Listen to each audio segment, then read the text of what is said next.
Chapter 1. It all began with a marriage announcement. That being said, you're a married man starting today, Lord Clo. Hold on.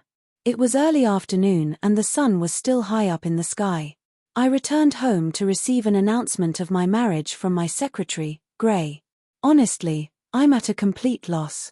I finished my morning duties as usual and decided to have lunch at a restaurant when I was requested to return home as Gray had something to report to me in private. I was informed that my marriage had been fixed and that my fiancé would be arriving here in a few days' time.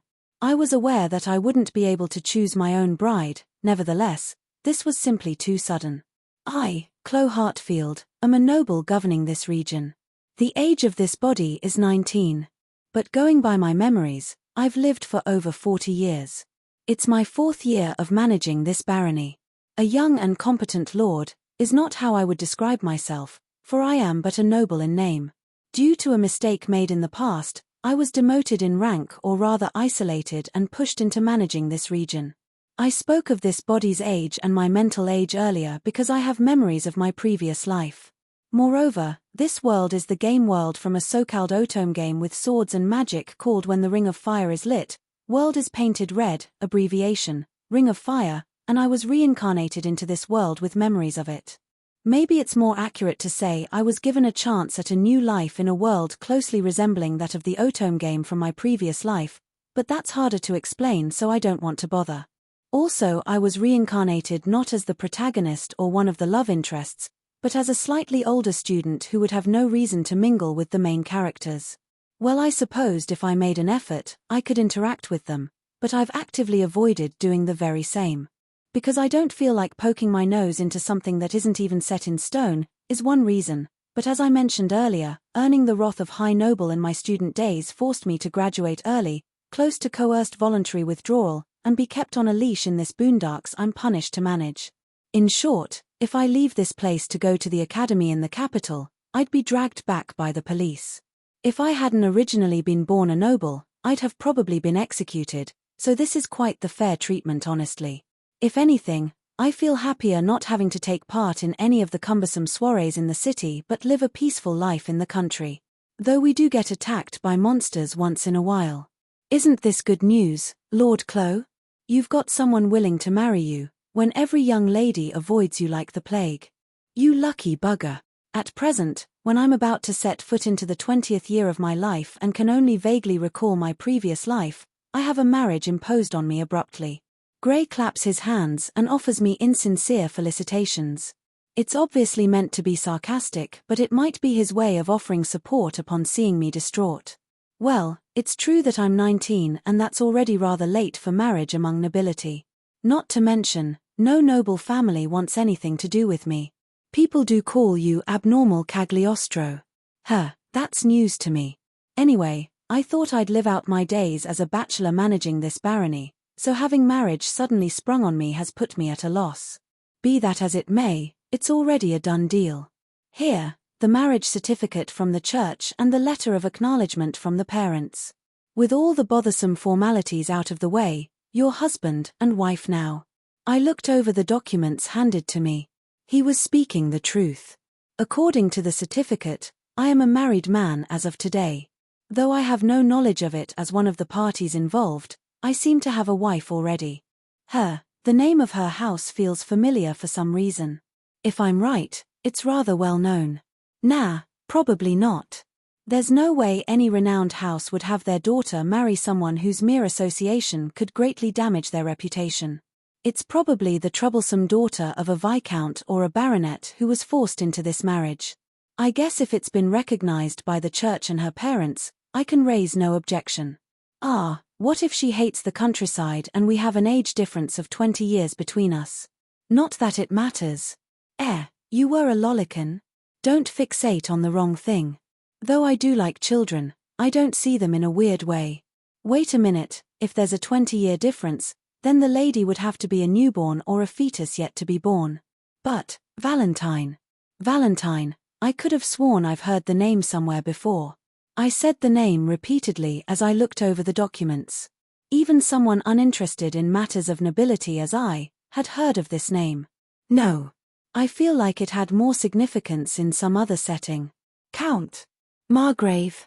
Though I do feel like I've heard the name in those circles, I think it had a more important role to fulfill in this world in a different sense. It's almost at the tip of my tongue.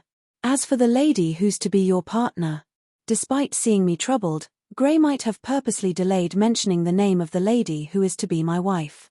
Her name is Violet Valentine and she's the daughter of a duke. He just mentioned the name of the aristocratic Villainess from the Otome game in my previous world. Violet Valentine. With beautiful lilac hair, she was a significant character who went head-to-head with the protagonist a lot. An aristocratic Villainess with a fierce look in her eyes. I remember all of her endings, including the bad ending of the protagonist, were rather awful. If I'm not mistaken, the rough outline of them were as follows. Gets killed by the infuriated hero, love interest, after she hurts the heroine, protagonist. Gets killed by a monster, ends up a victim of a resuscitating monster, ultimately endangering the lives of the heroine and her party. Challenges the heroine and the hero to a duel and upon defeat, ends up a loner in the academy, drops out and lives out the rest of her days in an abbey in the countryside. Her futile death is mentioned at the end in passing. Same duel as above, but drops out and is married off to some ugly man in the countryside, implication being she is subjected to the man's sexual perversions. A villainess she may be, it made people wonder if the devs had some sort of grudge against her that led to her ghastly treatment. Even as I was watching my sister play the game, I did think she had an awful temper, placed too much importance on status, and found her rather annoying and obstinate. Wait a second. If I am to trust my memory, I'm supposed to be the ugly man in the sticks. Chapter 2. Preparation for the Welcoming. My dear sister from my previous life. What are you doing now? Your brother is getting married for the first time since coming to this world, including his previous life. My sister, you would have probably celebrated with a hooray while blasting a party popper. Then, after cooking the fried rice you're so proud of, we would eat it together and you would happily listen to the details of my marriage. Believe it or not, my partner is a noble lady, who I cannot match in status, a daughter of a duke. She's 4 years younger than me and an undeniably supreme beauty that's wasted on someone like me. I have not been informed of the circumstances of why somebody, who's closer in status to the royal family ended up marrying someone like me, who's only a noble in name, despite the existence of class system, but I suspect you, my sister, would know this as well. She was probably jealous of the heroine, involved an outsider to challenge her to a duel, lost and was forced to take responsibility. That's right, my partner is the rival character from that quasi-medieval style Otome game with magic and monsters that you used to play. To be honest, I was only watching you play it from behind, so some details might be different because my memories are fuzzy, but if things went according to that game, there should be no mistakes in the rough outline.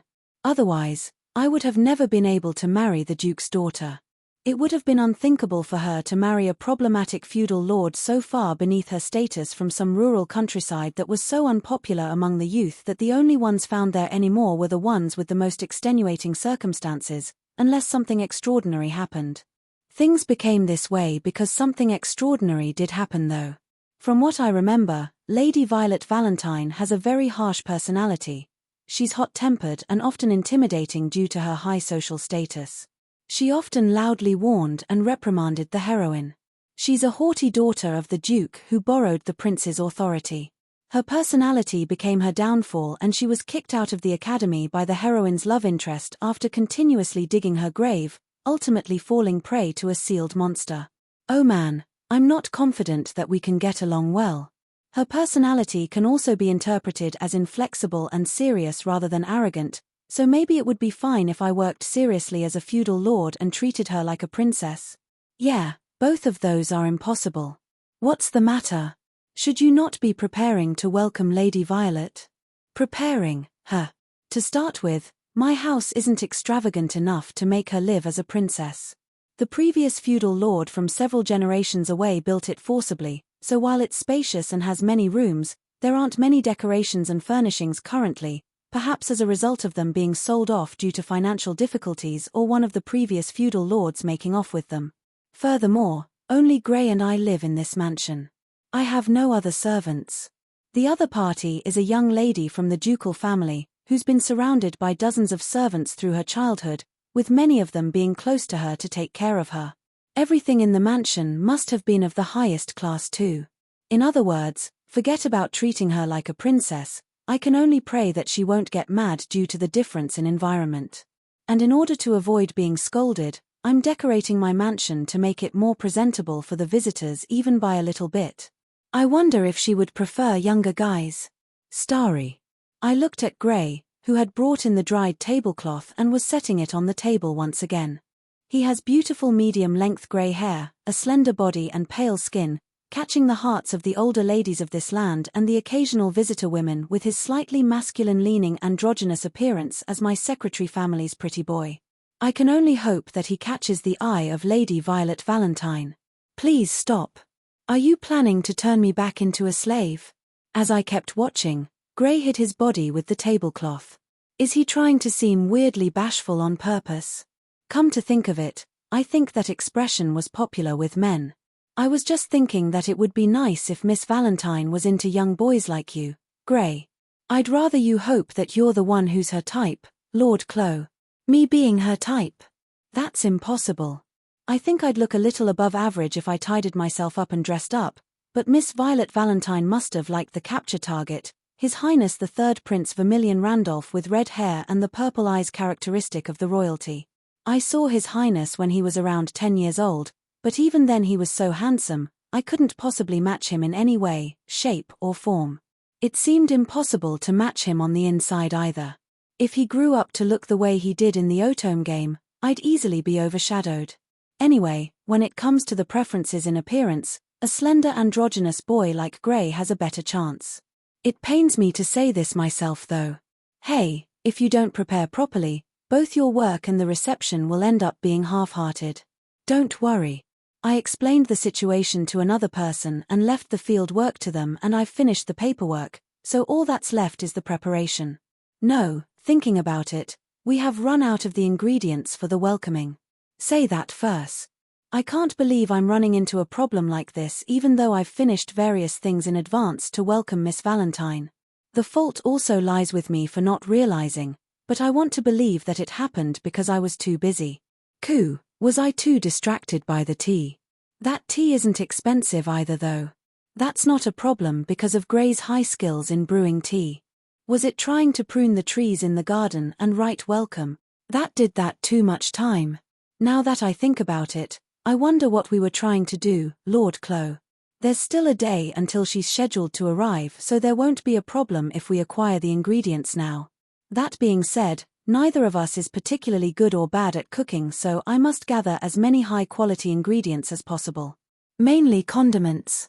I doubt we could make something that would please the palate trained at the Duke's house, but since I've decided to do it, I'll offer the best possible hospitality. Pardon my intrusion. I heard a voice. That voice was dignified enough to attract any listener, and it sounded strangely clear even in this place that was full of chatter and noise. The door was open, so I selfishly took the liberty to speak first.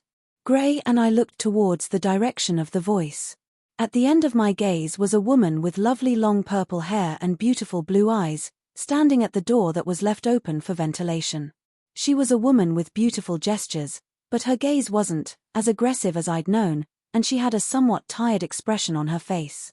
My name is Violet Valentine. Please treat me favorably from today on.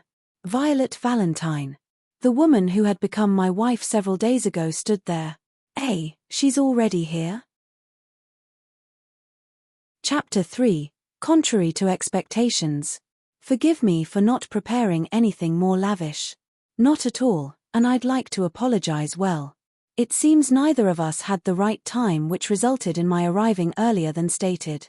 Apologies once again. Violet Valentine, who had arrived 2 days ahead of schedule, appeared more composed than I'd expected. Since she arrived before I could set everything up. What do you mean you have nothing prepared? To think everything would be in such a sorry state of affairs just because I arrived a few days ahead of schedule. You wretched excuse for a noble, is what I imagined she would say, but she wasn't as unreasonable and even apologized for arriving earlier. However, she seems to be under the impression that she had only arrived a few hours earlier as opposed to a few days. It looks like there was some serious miscommunication and the day in itself was mixed up. It took quite some time to cross-check the information on both sides and for each to understand the other's circumstances. I had sent Gray to get things ready for the welcoming party in the meantime. Also, the long trip has made me quite exhausted, so I may not have been able to indulge in a lavish meal. So please don't let it bother you. Besides, the black tea was rather delectable. Maybe she's a better person than I thought. Not only did she not express discontent at the meal I had Gray prepare in a hurry, she even showed consideration toward us. Her brusque manner can probably be attributed to her upbringing in a ducal household. Phoo. Lady Violet took another sip of the black tea and blew on it, all the while making sure to not show signs of exhaustion. Elegant would be the word to describe her behavior. The title of a noble suited Violet Valentine rather well. First of all, she was taller than average at around 165 centimeters, making her appear mature for her age. She always maintained a good posture, and her dining etiquette, or even the way she brushed away a stray hair, every single gesture was refined and bespoke of her excellent education. Her violet tresses were straight and fell down to her waist, her pale skin was as well groomed as her hair and with no flaws, adding to her feminine tenderness. In the game, though she did lose to His Highness many times after entering the academy, she had excellent physical abilities to dare challenge him to a duel, and she also maintained a place among the top 10 in academics. Isn't she a little too overpowered? Be that as it may, she was nothing more than a plot device to facilitate the heroine's character development. Her pride started to crumble, and she ended up challenging the heroine, who was growing ever so close with the hero, to a duel. Also, was her hair supposed to be straight? Nevertheless, I didn't expect her to come alone. Even if her family has, probably, abandoned her, she's still the daughter of a duke. I thought she'd have many attendants and guards accompanying her. I supposed I shouldn't ask her about that. I came here by myself. And I've already sent back the carriage. It was simply too mortifying to hear. The only belongings she carried were 2 medium-sized bags, making it pretty easy to guess her circumstances. Let me reintroduce myself. I'm Chloe Hartfield. I manage this land called Shiki, and I am a baron. It's been 4 years since I was entrusted with this position, and I'm 19. This marriage may have been hastily decided, but I shall be in your care from now on. Ah, yes, likewise. Violet Valentine replied after a strange pause in response to my formal greeting. I wonder if she's scrutinizing me. Suddenly having become her husband, I figured she would want to observe and appraise me, so I don't really mind. And so Violet Valentine cleared her throat, and proceeded to introduce herself in a dignified manner as she looked me square in the eye. Ah, she's a beauty all right. I'm Violet Valentine. As the eldest daughter of Duke Valentine, I've had the pleasure of exchanging vows of marriage with your Lord Chloe. I shall be in your care. Just now, she almost said Your Highness. It may be the pride of a noble, for though she appeared to have resolved herself to her fate, her heart doesn't seem to have caught up yet. I suppose I should have introduced myself as Violet Hartfield. Seeing as how I can't use the ducal family name any longer. Maybe she felt the conflict and loathing behind her own words, for she forced a smile despite the sad look on her face. If she had done all the things that she did in the game, then she certainly wouldn't be able to use her family name anymore. Duels, wanton behavior, the eventual fallout with the royal family resulting from breaking off the engagement. Perhaps, a situation in which she should be glad she wasn't put on house arrest or forced to take her life by her father. I won't press you for details at present. When you've sorted things out and feel ready, I would like to hear about it. I greatly appreciate your consideration. She's probably exhausted. Jilted by someone she loved, abandoned by her parents, tossed out of her house without so much as a single attendant, forced to accept someone she only just met as her husband. That's a lot for a 15-year-old to process. I'll have Gray draw up the bath. It might be a bit cramped, but I hope you find it relaxing. Ah, thank you. I wonder what that pause was all about. Once again, I sensed caution, or rather scrutiny behind those words. Does she not like baths?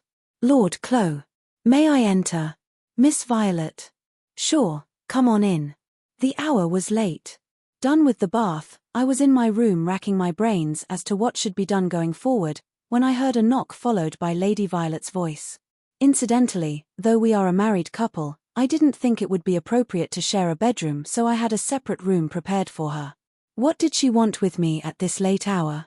I was certain she had already fallen asleep, exhausted from the long trip, so the unexpected visit had me a little bewildered. I hope she hasn't come to complain that her bed was too shabby. It may have been more proper to open the door myself, but given that she wanted to enter the room, I thought it better to give her permission to do so. Anything the matter? Lady Violet's appearance had me momentarily puzzled. She was not in her less ornate yet still finest clothing, but her nightwear. Her attire, which was probably simply underwear covered by a single layer of flimsy cloth, emphasized her femininity, which was fully in contrast with her tough image from earlier. Anything the matter, Miss Violet? I repeated after clearing my throat in an effort to gather my bearings, asking Lady Violet of her reason for the late visit.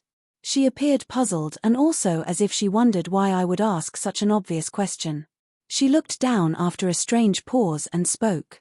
What is it, really? She's giving off a totally different impression from before. Lord Clo. After a brief pause, she appeared to have made up her mind and directed such a sharp gaze at me that I felt it should be accompanied by a glint. Ah, that gaze feels nostalgic. Vague as my memories are, that sharp gaze of hers reminds me of her art from the Otome game. As abrupt as this marriage was, and though today is the first time we met each other, we are already husband and wife. That's true. I really wonder what's up. We talked about it even at dinner. If an annulment is what she had in mind, she would have kept quiet and taken the necessary actions in secret. No, there's also the chance that she wanted to be upright with me. Though I'm personally not a fan of the idea, it isn't all that rare for nobles who don't even like each other to become couples through a marriage of convenience. That said, given that she was in love with her ex-fiancé, she may have not come to terms with this marriage. Though the marriage itself had been settled a few days prior, this is the first day we're together under the same roof. Yes. Which means, it's our first night together. Yes. Tchem. So. I've come to be held. Alright, get a grip. Chapter 4. Take it slow, calm down. Now, the heroines in Otome games often don't have big breasts. I don't know if this is actually the case or not, but it's probably to avoid emphasizing their so-called sex. It's because the female users will be less likely to dislike the story if the main heroine makes the capture targets fall in love with her, not with her sexual appeal, but rather with her unique charm, cuteness, and her inner beauty. Rival characters often also don't have big breasts like the characters that appear in male-oriented dating sim games, but they tend to have a bigger chest than the protagonist. It's most likely to juxtapose the main character's inner charm with the sexual attractiveness.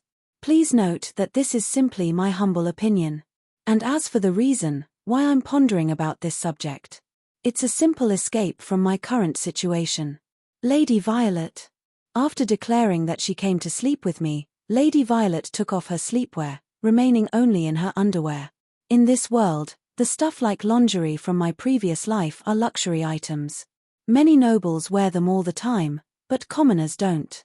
Even with that in mind, her underwear stood out as a very expensive item. Its base color was black.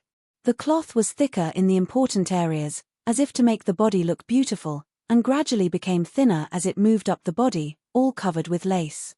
And the strings stretching from her cleavage to her shoulders seemed to be emulating a butterfly pattern by taking the fullness of her breasts in consideration. The undergarments were also a part of the outfit that accentuated Lady Violet's already very much present attractiveness. Although she's not petite and slender, her firm and well-built body has smooth curves, and the line from her groin to her lower chest, which is peculiar to women, is the result of training and maintaining her body shape, making the overall balance beautiful. She also takes care of her body with magic, and she has so-called delicate white fingers. It feels as if her loveliness is overflowing from her fingers and covering her whole body. And her chest. It's large and beautiful. I learned that the nicer something is, the simpler the compliments become. Personally, I find that a bigger chest in women really limits their variety in clothes, so a smaller chest is better. But it's not like I don't like bigger chests. I love them, in fact. Wait, what in the world am I analyzing calmly? This is really gross. First of all, I have to calm down Lady Violet. Otherwise, I won't be able to calm down either. In more than one way. Calm down, Lady Violet. First, get dressed and then we'll talk things out. What are you talking about? We're a husband and a wife. So, it's not strange for us to spend the bridal night together like this. I mean, you're not wrong, but still. No, that's not what I meant. I'm not saying that if we're going to talk, it's going to be when we're in bed together. Come on, Lord Clo. Are you going to leave me be the only one dressed like this? Yeah, please don't approach me slowly. A lot of things are shaking and I don't know where to look. No, we're married. Since we're a couple, there's no problem with me looking and I won't be blamed for it. Gray might congratulate me with congratulations after snorting at me though. Certainly, there are no problems because we're a married couple. But I'm also embarrassed. You can touch me. Come on, hurry up. Her bashful expression was so adorable, I almost lost to the temptation. Her gestures that appear exactly because they're not calculated, her eyes, her breathing. She's just taking a breath, but even that sounds strangely like a loud exhalation. Don't lose, Clo. I never asked for this situat. Or, do you also not find me attractive, Lord Clo? Also, what is she talking about? If you're not attractive, then no woman is. Would it be impossible to play dumb like this? Do men like a woman they can protect, after all? An adorable and charming woman, who always interacts with them with a smile. The charming woman Lady Violet is talking about is most likely that girl. The commoner girl who's smaller than Lady Violet, excels at alchemy magic, heroically says what she thinks is right and treats the nobles and commoners the same way. The heroine Lady Violet was jealous because she had things Violet lacked. I don't know which route of Ring of Fire she's following through, but the fact that she married me must mean that at least His Highness likes the heroine and hates Lady Violet. I've also already turned 15 years old.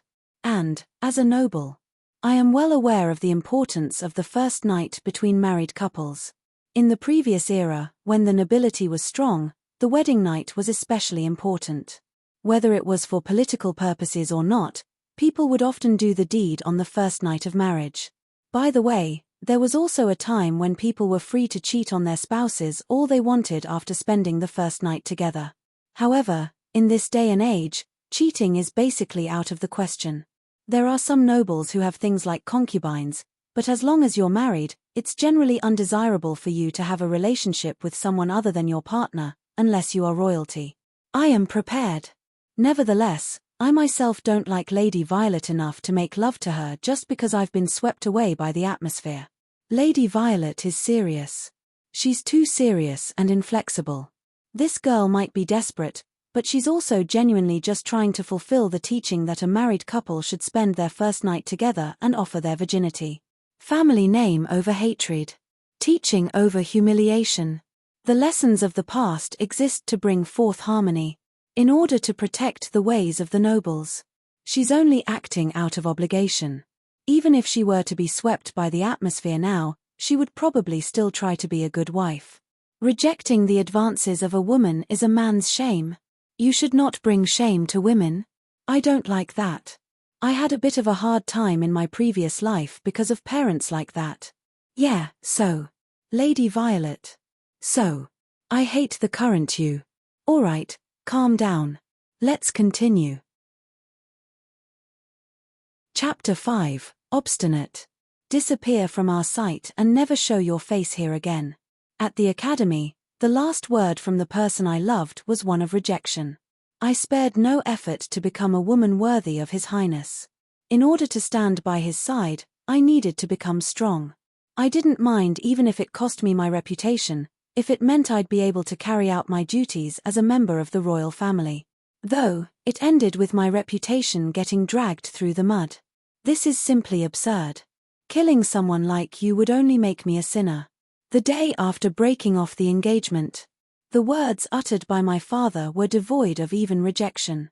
Each punishment doled out to me offhandedly were no more than announcements meant to get rid of me. Initially it was decided that I'd be sent off to the abbey, But instead they concluded I'd be of more use by being married off to a guy called Hartfield in the country. I wasn't sure how exactly I was supposed to be of help, but I was told that all that was required of me was to become his wife, and they didn't bother to explain any further details. Chloe Hartfield, the third son of Baron Hartfield. After dropping out early from Azalea Academy, he's been managing a region in the countryside. Violent, high-handed, blinded by lust, brimming with vanity, haughty and highly envious. The rumors regarding him that I heard from the carriage driver on the way over didn't hold a single positive adjective. I'm aware rumors aren't meant to be trusted in entirety, but it still wouldn't hurt to be careful. However, he is probably who I deserve now. The likes of me. Truly deserving. I wasn't allowed an attendant. To be more precise, I am under surveillance. As I've lost all their trust, there are many reporting my every movement. However, I was told no attendant would be accompanying me. They sent off the people who had served me since infancy on long missions that take months to complete without any intention of letting them know of my location. I suppose it was a punishment of sorts for my aides for never admonishing me. And, to make sure I didn't have any allies in this region. Chloe's secretary, Gray, was more sensible than I'd expected. If anything, he could even be lauded as a nice person. However, I cannot let my guard down. I'm not being swayed by the rumors, but this is my first time meeting Lord Chloe. I need to ascertain his character. The first impression that Lord Chloe had on me was that he didn't act like nobility at all. Tall as the average male and with black hair. He was shorter in stature compared to His Highness, but he appeared a tad bigger, maybe by virtue of him being older. He certainly gave off the impression that he's well put together. Rather than being handsome or average in looks, he leaned more toward the plain side. His clothes appeared to be of fine quality, but after all the work done to welcome me, they were no longer tidy. To think the Lord himself would jump into the field and get his hands dirty to receive a guest. From what I've heard, there's no one else other than Gray and Lord Chloe in this mansion. The mansion itself was unnecessarily excessive and built by the previous lord some generations prior. Apparently there are wings even Lord Chloe doesn't use, and without funds to hire any help, they seem to be managing things between themselves.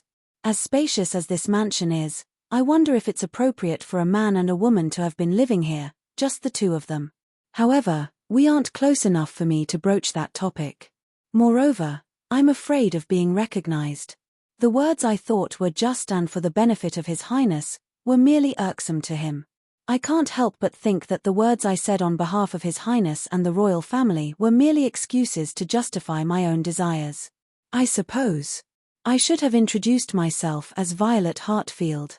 Seeing as how I can't use the ducal family name any longer. I am scared.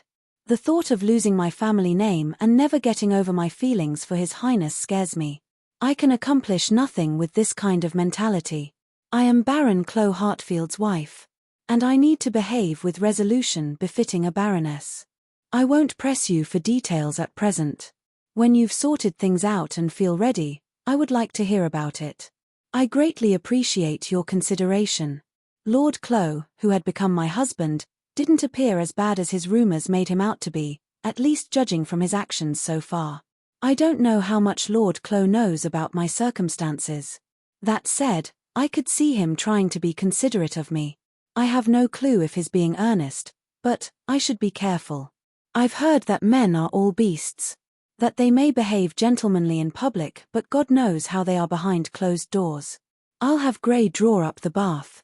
It might be a bit cramped, but I hope you find it relaxing. I see. So he wants me to take a bath and wash up. Though the marriage itself had only been decided a few days prior, today is our first day as man and wife, in other words, our first night. Make yourself presentable to offer your chastity to me. That's probably what he means. No, hold on. He's the kind of man with a nickname like Abnormal Cagliostro. I don't know what they mean by abnormal, but the point stands that he's a pervert. It's possible that he'd try something while I'm washing up. Thank you. Fine, I shall act as a noble should and be frank and resolute. Even if he is my husband Tobe, I need him to get it together in the bedroom. Regardless of whether he is a pervert or a weirdo, I want my first night to be done right. Nothing happened. It was truly a refreshing bath. Gray had gotten the temperature just right, taking into consideration my tiredness from the long journey, and though the bath was a bit smaller compared to the one at the ducal mansion, it was still big enough for me to stretch my legs. There were a variety of soaps to choose from and clean towels on the rack. I feel really grateful to Gray for taking everything into consideration.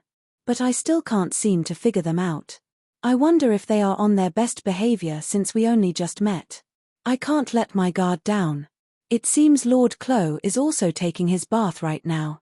It will be the right hour once he's done, and he will probably visit my quarters then. I've heard that it doesn't matter how it happens second time onwards, but the first time, you're supposed to wait for the man to visit you. Women are supposed to be sought, that we are supposed to yield whenever sought by our husbands, is what I heard from my maid, Amber.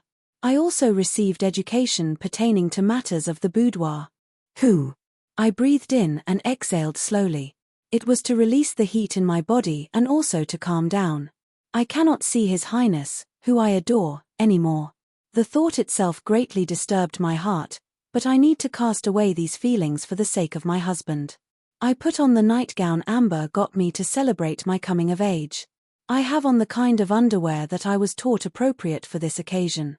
To be honest, the nightgown is made of flimsy fabric and shows the outline of my body, even if only faintly, but it's still enough to make me feel embarrassed.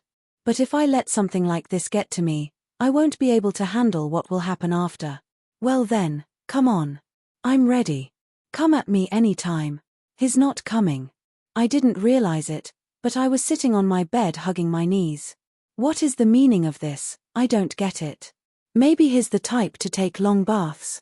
Even so, it's probably pretty late. At this rate, tomorrow will be upon us.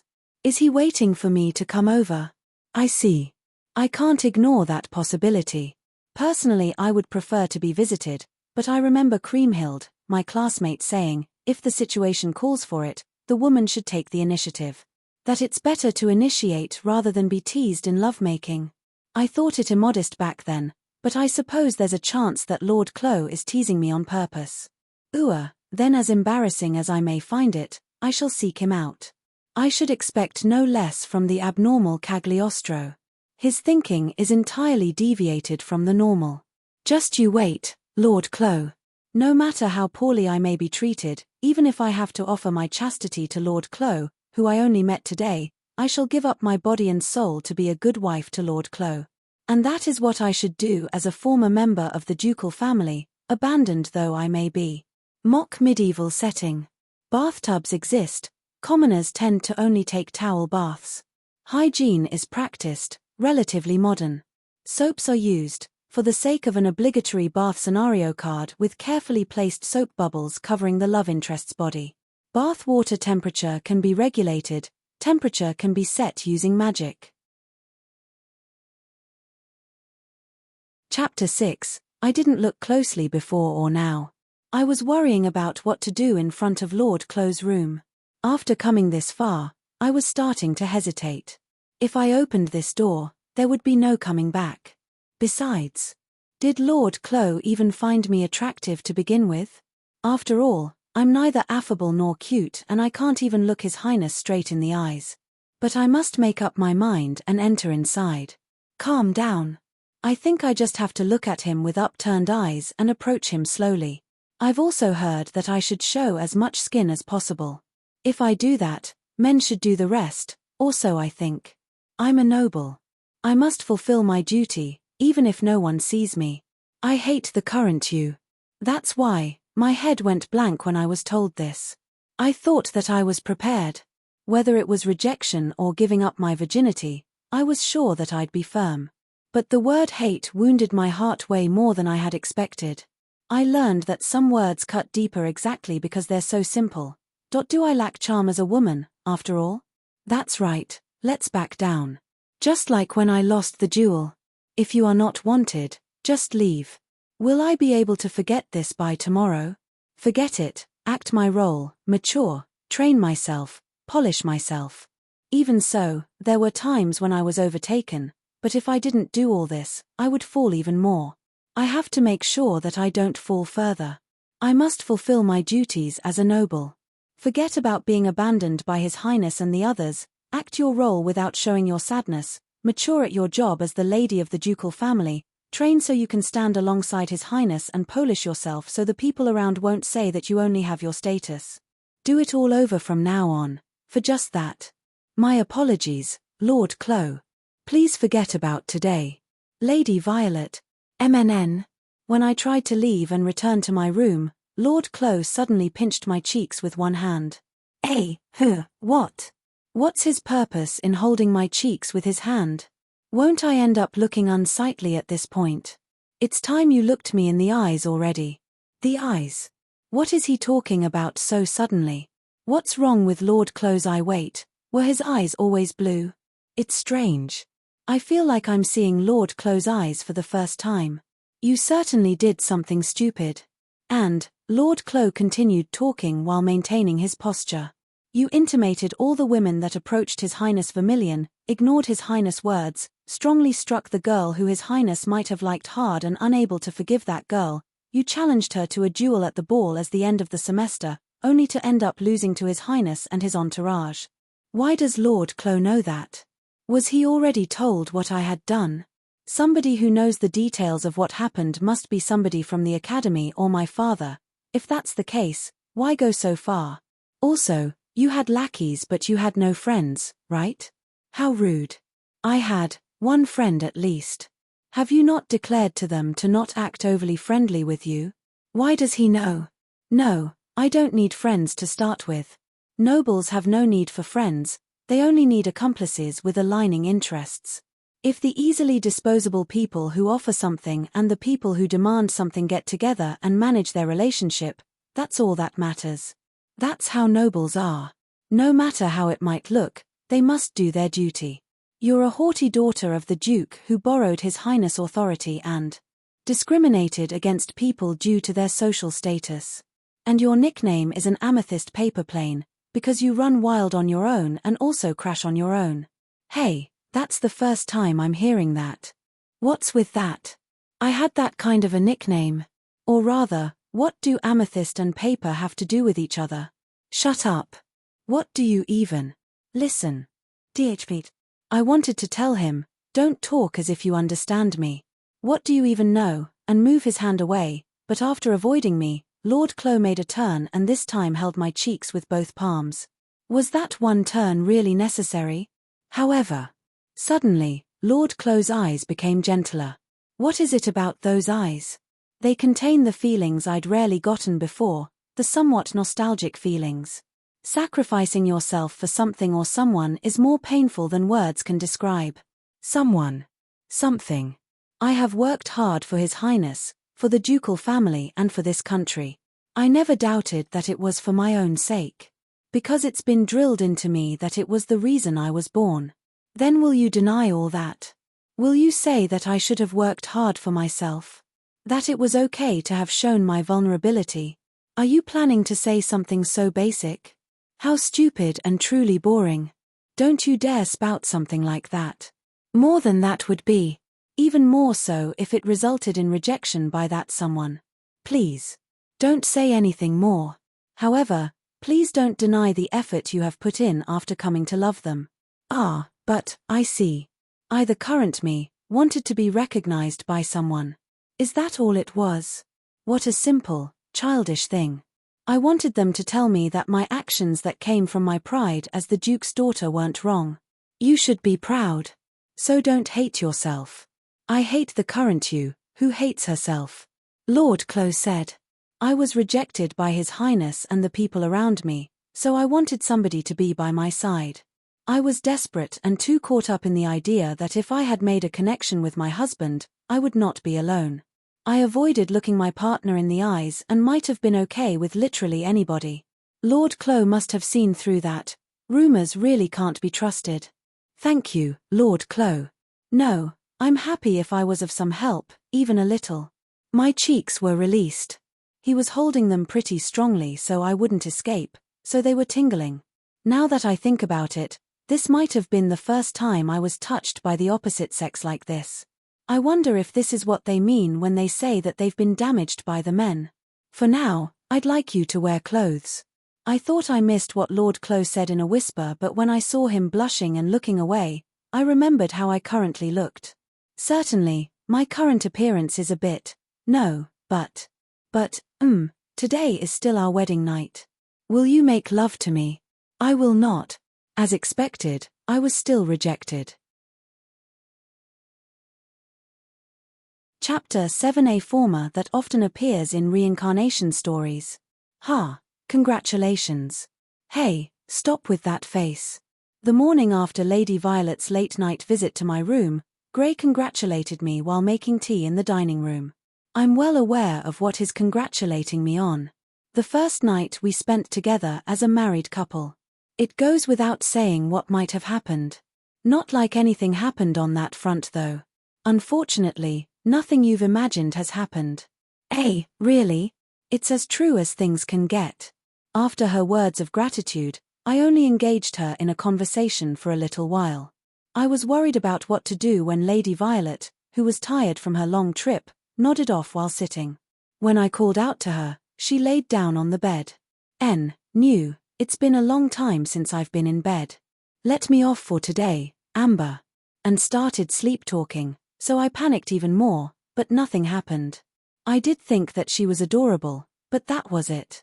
I don't know who this Amber person is, but from the way Lady Violet spoke, she must have been someone close to her, so I figured she must have been really exhausted mentally to mention somebody who wasn't even here in this situation.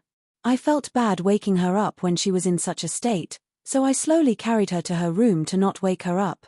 It felt like if I left her the way she was, I'd be asked if I decided to sleep with her, after all.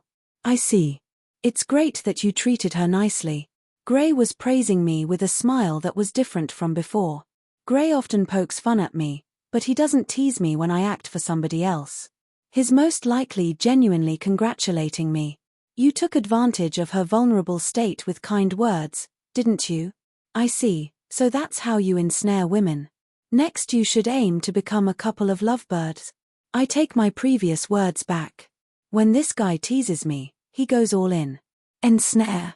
Do I look like somebody who would do that? Unfortunately, I have my hands full with just myself.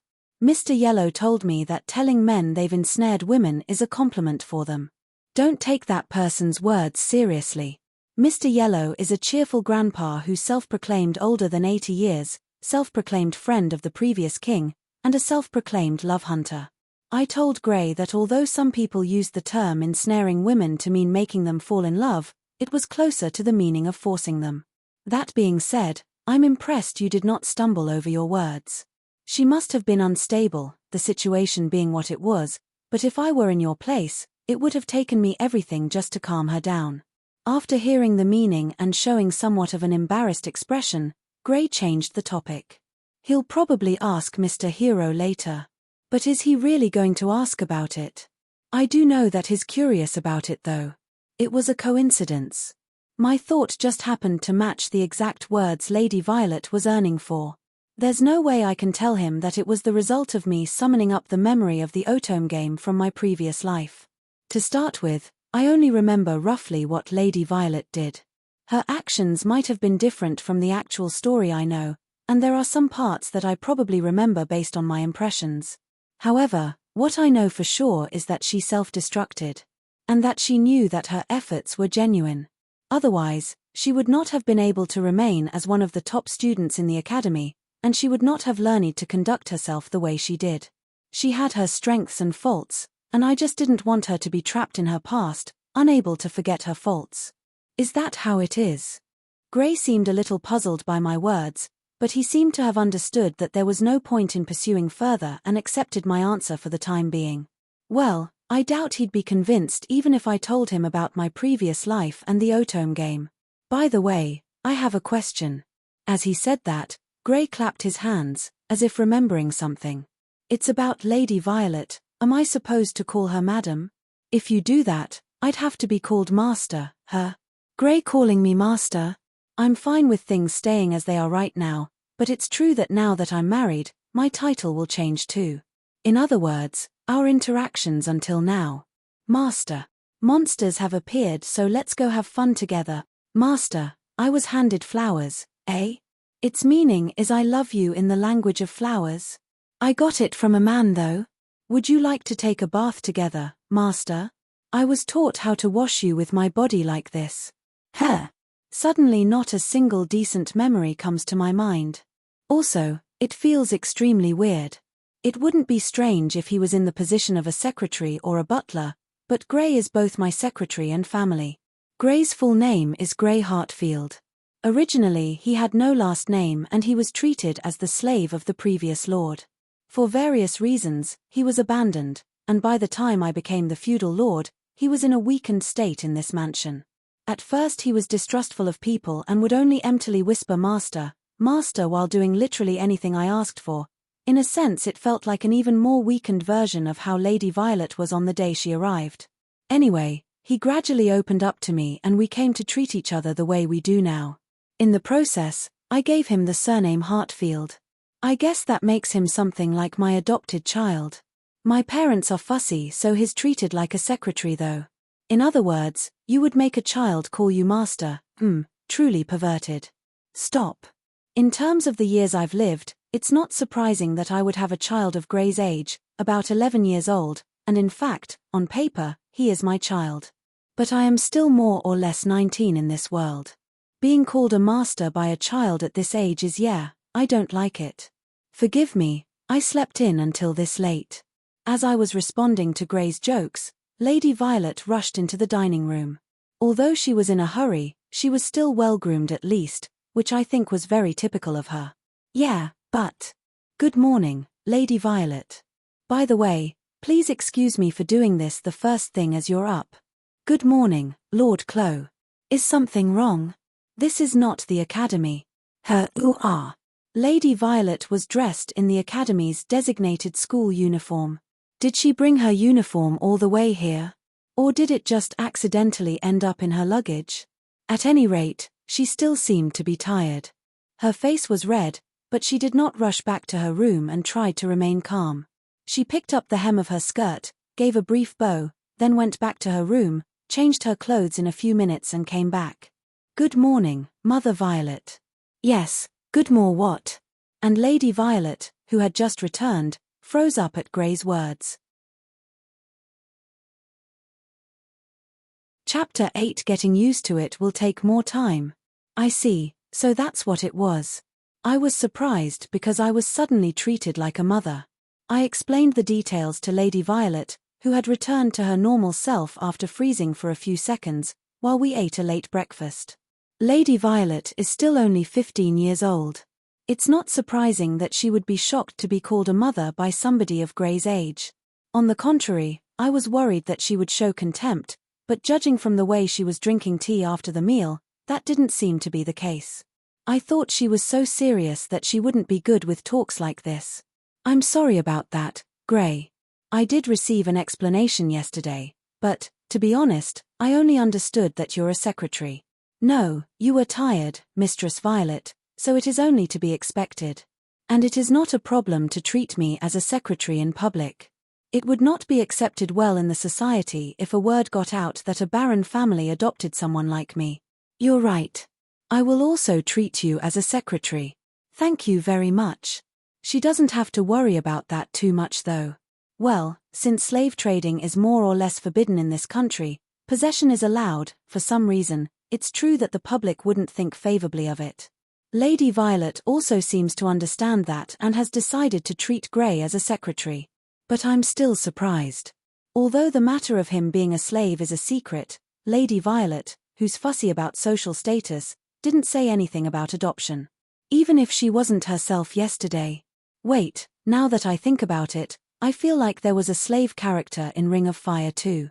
I wonder who it was. But... I see. There is no change in me being a mother. Wait, Lady Violet. Okay, Gray, my child. Outside of social gatherings, you may address me as your mother. Which variation of mother should I use? Nobles would use a more respectful or a formal name.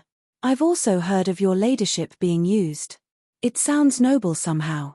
Wait, how serious are these two? No, at least Lady Violet is serious. She seriously thinks that her child is really her child, whether they're adopted or not. I've been thinking about this since yesterday, but maybe this person isn't an overly serious and arrogant noble lady, but rather a natural airhead. Maybe I just misunderstood her because of her villainous reputation and she's actually just a sheltered noble lady who's easily influenced.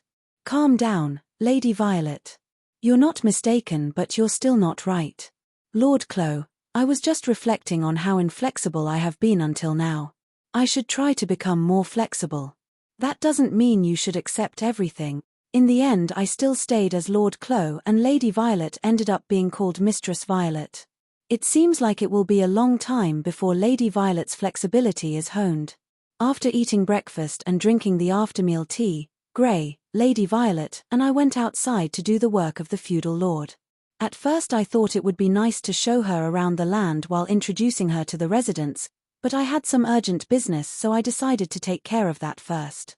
I was going to give her a tour in the afternoon so I thought I'd have her wait at but as a wife, I want to have a good understanding of my husband's work. And I also want to help, she declared, so I couldn't refuse her. For the time being, she would be observing for a while and then help with simple things. Lady Violet wore clothes that were comfortable for going out, but she was dressed in the kind of black clothes that you would expect to wear when going outside in the city. Grey and I were also dressed the same way though. By the way, Lord Clo, there is something I would like to ask you. What's wrong? Then Lady Violet questioned me and Grey as soon as we arrived at the workplace. When I looked at her, she looked sincerely curious. She was probably curious about what we were carrying and the place we were at. I heard that there was an urgent job for the Lord. Yes, it's urgent. I'm sorry, I forgot to ask what it was about. May I ask about the details? Come to think of it, I only said that it was urgent but didn't mention the details. Grey and I probably had some difficulty saying it, but as long as she's helping, we have to explain it to her. We're farming. We are farming. I'm sorry, can you repeat yourself? Yes. We will be plowing fields, with a hoe. Yes. What? Is this really the feudal lord's job? On the miraculously hot day, Grey and I were plowing the fields.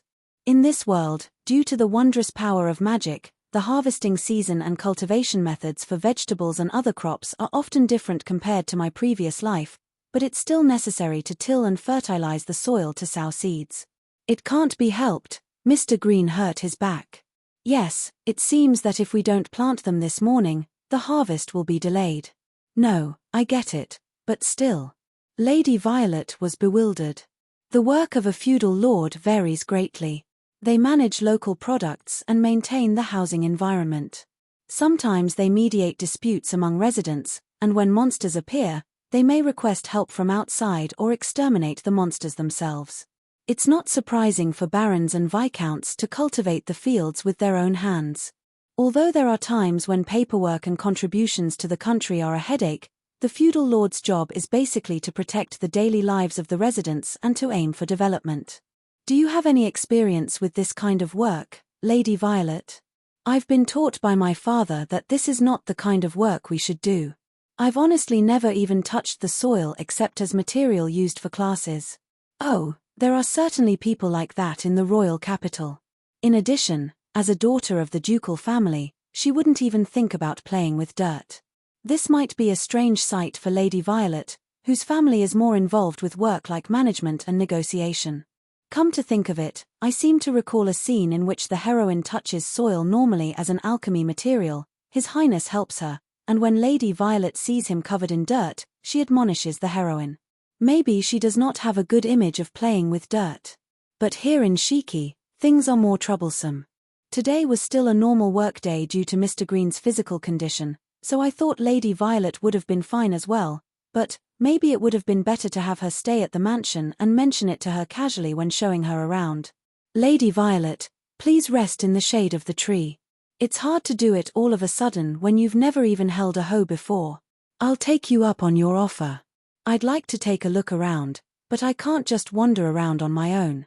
While looking at the soil, Lady Violet moved to the shade of a nearby tree without trying to touch it until the end.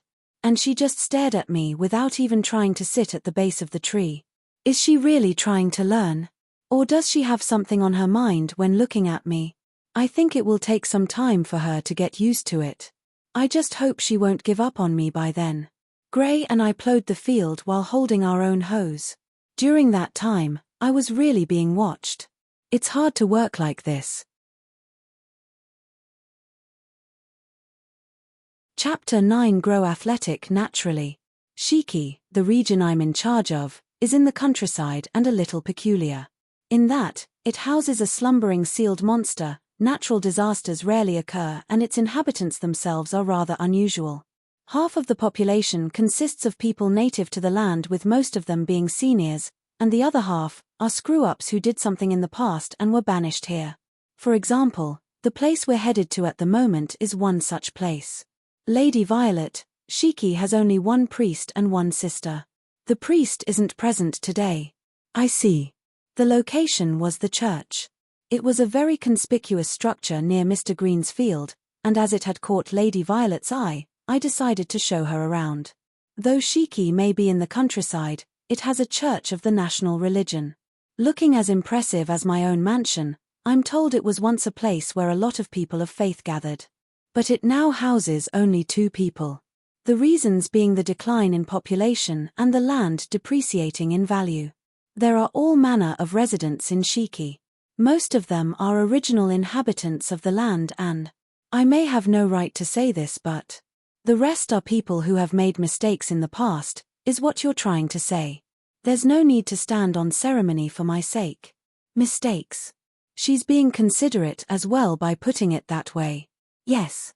Shiki is a place that many, who are driven away from the city, drift into. They aren't people who committed serious crimes like murder, but people who fall under. Establishing proof of their crime is a pain, but their existence itself is even more of a pain, or any move from them spells trouble and so on. Which means, this church has people who violated the doctrine or embezzled donations, is that right? Well, why don't we meet them first? Though I'd prefer if you keep in mind that everyone has a history. If you say so, Lord Clo. Wait, why are you en garde? You will find out very soon. I asked Gray to move Lady Violet away from the door and gave him instructions to protect her in a way no harm befalls her. I breathed in. I steeled by resolve and opened the church door. You Blackheart traitor. Me. Lord Clo. I deftly dodged the dropkick from the sister who leapt at me the moment I opened the door. I heard noises of activity inside, so I took precautions just in case, but as I thought she really came at me with a kick. Still, the sister spun midair, touched the ground and yelled pushed herself off the ground with just the strength of one arm and pulled off a clear landing. Mate, to think you'd dodge a kick from a servant of God, you'll be subject to divine retribution, Clo. And I wonder if it's fine for a so-called servant of God to dropkick someone out of the blue. Good morning, Sister Cyan. It's always a pleasure to see you in high spirit. Oh, morning, Gray. You're as pretty as ever. Thank you. However, the person in question didn't seem bothered in the least and was busy greeting Gray. Though I am used to it, she never stops marching to the beat of her own drum. What did you mean by calling me a traitor, Cyan? Cyan Sears. With deep blue hair and aqua eyes, she was the only sister in Shiki. Clad in habit, very similar to the black gown worn in the world of my previous life, she didn't have the hood on, her hair fell to her shoulders and there was rather a big slit in the skirt. A bit shorter than Lady Violet, with relatively toned muscles and good athletic abilities, she was a warrior sister. Incidentally, there aren't many of them in existence. Hair. What's with that? This guy has no clue, sorta laugh. All thanks to you. I've had Gray laugh at me similarly at times. Just then, Cyan pointed a finger at me as if to say, let me clue you in, and proceeded to speak. You got married without consulting me and the priest, of course that makes you a traitor, like I care. Say that after you managed to seduce the priest at least once. Whoa, so you're the rumored bride. She ran away after being cornered. She's still weak when it comes to the priest. I mean, she should know how I'd respond, but she still starts off so aggressively. I suppose the reason is because she knows I can take it. You're much too beautiful for Clo. If you hold a marriage ceremony, I'll be there to offer you my blessings. Thank you. I'm Cyan Sears. I'm a sister of this church. I look forward to getting to know you. Yes. Likewise. Ah, I'm Violet. Then Io it is. I'm in your care. Io. Ah, Lady Violet is getting caught up in Cyan's pace. She's probably not had anyone of this personality type around her before. She must be doing her best just to keep up. Alright then, I've got to go and hand over some poultice to Mr. Green. See YA later. Saying so, Cyan left the place carrying nothing in hand. Don't tell me she was waiting just to land a dropkick on me. As it happens, when Cyan leaves the church unattended, there's no one else to look after the place, but it's never locked. It may look like a security risk, but everyone is used to it and there's been no incident so far. Lady Violet, you seem to have a lot on your mind. Is anything wrong? After Cyan, the storm had left, Violet stood bewildered looking in the direction of her exit. Oh, that sister just now. Miss Cyan, her attire was different from usual, was it not? It would appear so. I'm not acquainted with any other sisters, so I can't quite comment on that, milady. Ah, I can guess what Lady Violet wants to say. Even if it wasn't against the doctrine, there must be quite a number of inconveniences to dressing that way. As I understand, with the exception of parishioners, doctrine states that members of the clergy like priests and such, excluding a few, are to not wear under. No, I'm probably mistaken. If not, she wouldn't be able to move about in that manner. Ah, I see.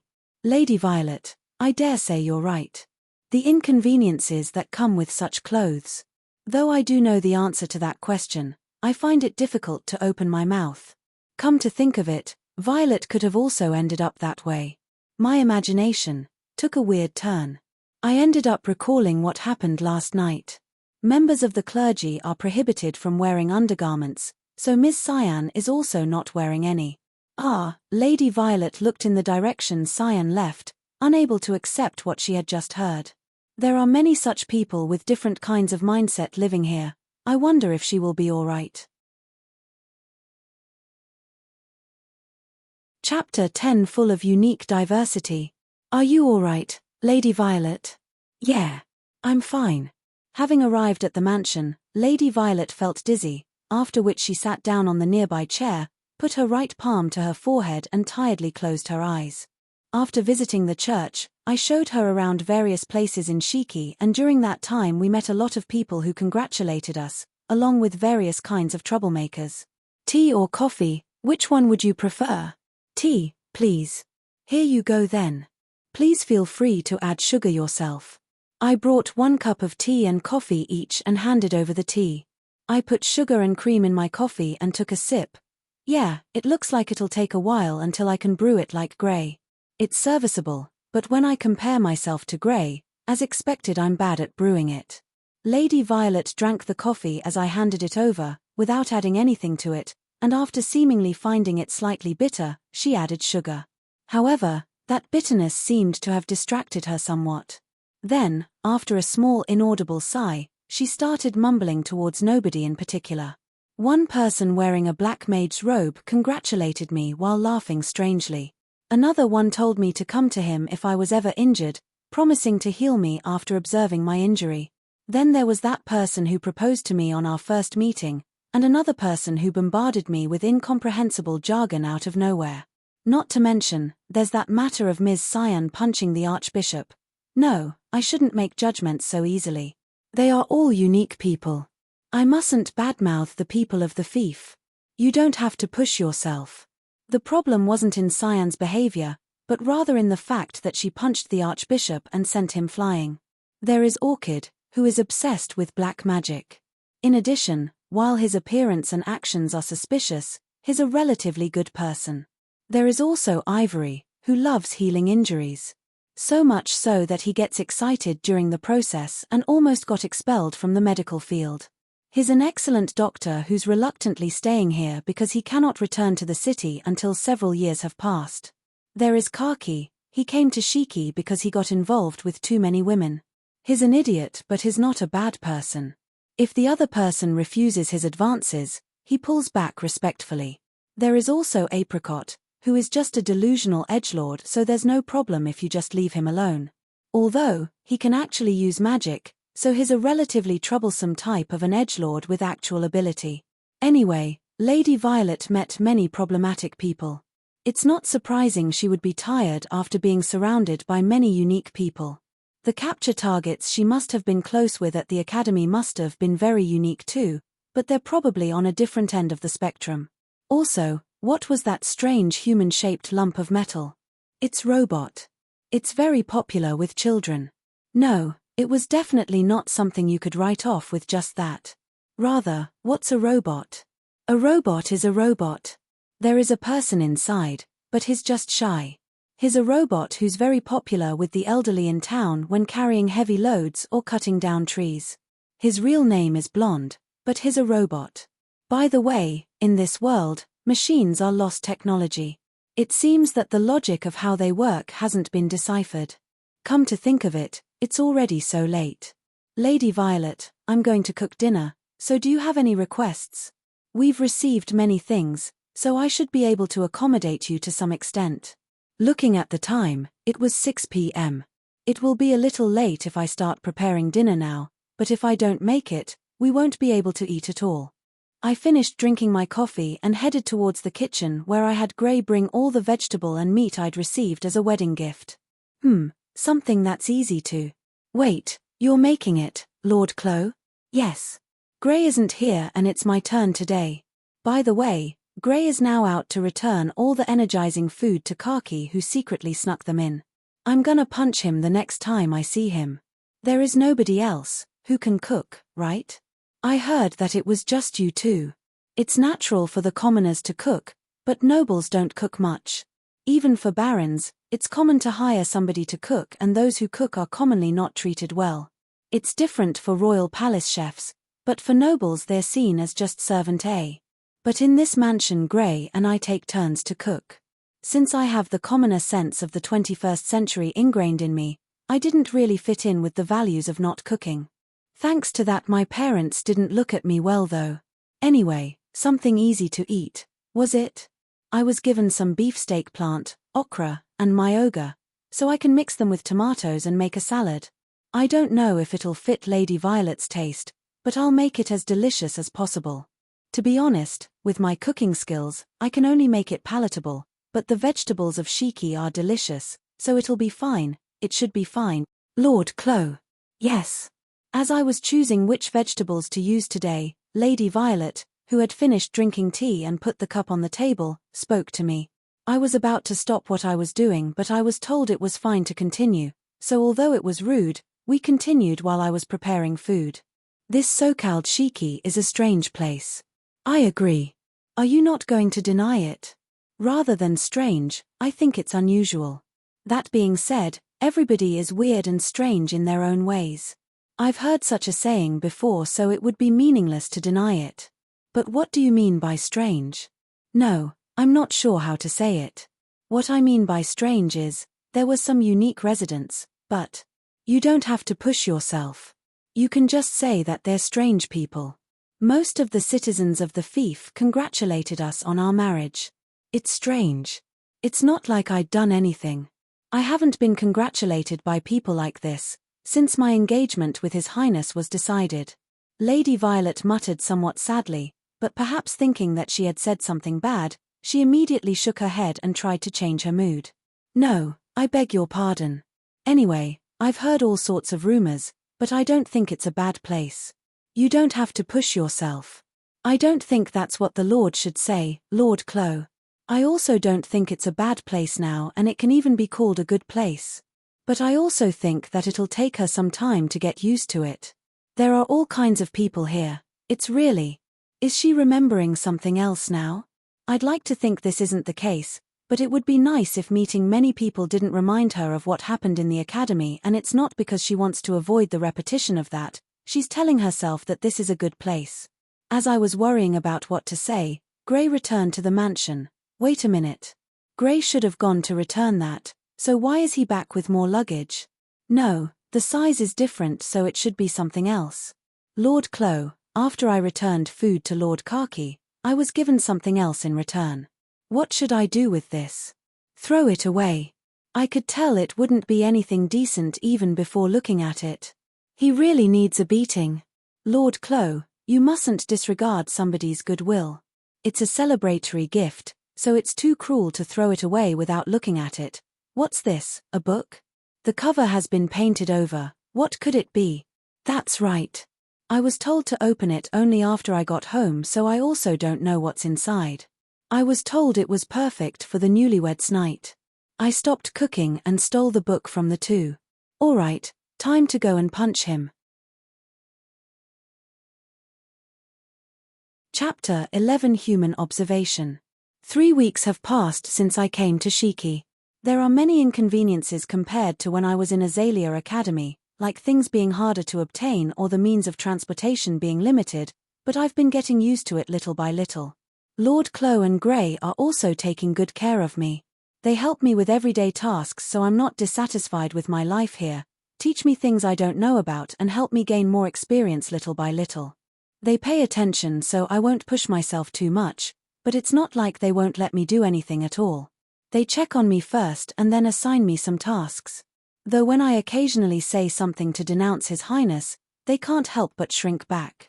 I've also learned a lot about people here in those last 3 weeks. First, Grey.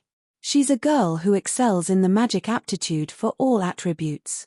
Currently she's our adopted child secretary, but I've heard from her that she's a former slave. It seems that the former Lord of Shiki was a terrible person, who kept multiple slaves to satisfy his greed, neglected his duties, and was hated by the locals. Therein, Grey was discarded when Lord Clo became the next lord, because she was too skinny and useless. Even just listening to it made my blood boil. But when I asked her why she decided to reveal the matter of her being a former slave when I'd never find out if she never told me. The fact that I was a slave will not change. Even if I'm discriminated against because of it, I will accept it and keep spending my life with a smile. That's what she said. To be honest, I'm having trouble deciding how to treat Grey. I understand that Grey doesn't want to keep secrets from me, who's technically her mother. However, she's basically a commoner, who has neither distinguished herself in war nor made any contributions to the kingdom. At the academy, I completely disavowed the actions of that woman who became close to His Highness due to their difference in status. Will I be able to see Grey not just as a secretary, but rather as a family? I do know that she's not a bad girl though. Here I come. This is a direct transmission from Lord Apricot. My wrath, freed from the oppression. Awaken thy fire, O turning wheels. Mow the grass normally. Yeah, I know that she's not a bad girl, but we have to do something about the way she's so easily influenced. Next is Ms. Cyan. From what I've heard, she's a year younger than Lord Clo and used to work as a sister in the royal capital. It seems that she ended up coming here after punching the Archbishop because she didn't like him. I'm surprised she wasn't executed. She's the kind of a person who lives at full speed, just like my classmate Creamhild. She has magic aptitude for water and she has a relatively high amount of mana. However, she doesn't seem to like using magic herself. When I asked her for the reason, because it's faster to just punch them than to make a mess. That was her answer.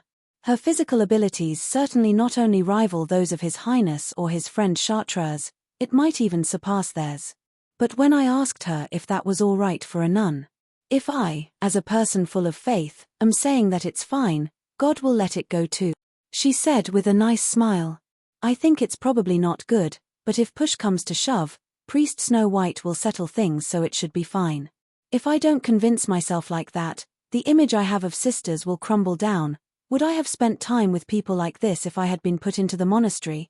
However, while it may be rude to say that this was unexpected, Cyan was wrapped in a mysterious atmosphere whenever she was praying. There are many other odd, unique people, but the one I don't understand the most is Lord Clo. Leaving aside people who are plain incomprehensible, Lord Clo is somebody I still don't quite understand well. Although he has excellent physical abilities, he does not have much mana for a noble. In fact, he has very little. Also, Lord Clo isn't very noble-like. He cooks his own food and he sews his own clothes. According to him, he does sewing as a hobby. It may be that he's trying to put himself in the shoes of the commoners to build a good relationship with them, but I didn't see much of the conduct of the nobles that I'd learned in his actions. If you ask me whether I'm dissatisfied or not, I would say that I am dissatisfied. The nobles must act as exemplary models for the society. At least he doesn't act in the way of the nobles as I know it. Lord Clo? He didn't discriminate against me and even gave me his family name when I didn't trust him at first. He is somebody I'm greatly indebted to. He isn't noble-like. Yes, that's why I treat him casually sometimes. Clo. He says weird things sometimes but he's not a bad person. But yeah, he's not noble-like. That's what makes him good though. Also, he can survive even if I hit him seriously so I can fight him without holding back. Dear Clo. Unlike the previous lord, he's a caring boy. He's about the same age as my grandchild but I'm still indebted to him in various ways Nara. I'm not letting that pass through, Green. That's a Ron. Clo, you ask? He's a man of many stories. More importantly, what do you think about coming under me and being held if you guys are longer married? Haha. Clo. He's a good person who even accepted someone like me. Millimeter, work is calling. I'm going to save the sea god for a moment. Well then, taking off. Lord Clo is loved by his citizens. Even though it's only been 3 years since he took over as the Lord and he's only 4 years older than me. Lord Clo certainly has a strange side to him. Sometimes he'll guess right all the things I'd done at the academy and sometimes he looks more mature than his age. Though he's often childish. I wonder, what's the way of nobles that I know and have learned to aim for until now? Lord Clo differs greatly from what I've learned about how nobles should act. If I had to say, he acts more like that girl, treating everybody equally. However, if Lord Clo is loved, maybe His Highness was attracted to her because that's what nobles actually seek. Milady. And, while I was worried, the one who suddenly stood in front of me was a woman who I didn't know well and who was wrapped in a somewhat colder atmosphere than the residents of Shiki. But I know why she's come here. There aren't many reasons why somebody, whose purpose is spying on me, would stand in front of me. I have a message from the Master. Do not cut loose. That is all. I know. He only has your best interests in mind, milady. Please understand. Yeah, I know. I'm well aware that my father doesn't care about me. However, I don't know what he will do if his watchdog judges that my noble demeanor isn't up to an acceptable standard. I also understand that keeping up that act would never help me become as beloved a figure as Lord Clo. Chapter 12 Doubt and Confusion. Monster attacks. Does that happen a lot here? Well, it's neither too frequent nor too rare. At the forest a little removed from Shiki, Lady Violet and I were marching through the forest while keeping a wary eye out. The reason for this outing was a monster attack in one of the farms somewhere that happened this morning. Monster attacks weren't unusual in Shiki. They rarely attack humans, maybe because they are aware that they would be actively hunted down if they ever did, but instead descend the mountain and destroy produce in search of food. That said, the incident this time was a bit peculiar. I've never seen such footprints before. Me neither. The footprints left behind by the monster this time belonged to an unidentified kind. If it were of a new species and not local, the countermeasures that need to be taken will also vary. That's why I requested Cyan and Priest Snow White to guard the town for the time being. I wish Robot were here at times like these. He takes off somewhere now and then. He said something about saving the sea god before running off yesterday. Hey, really?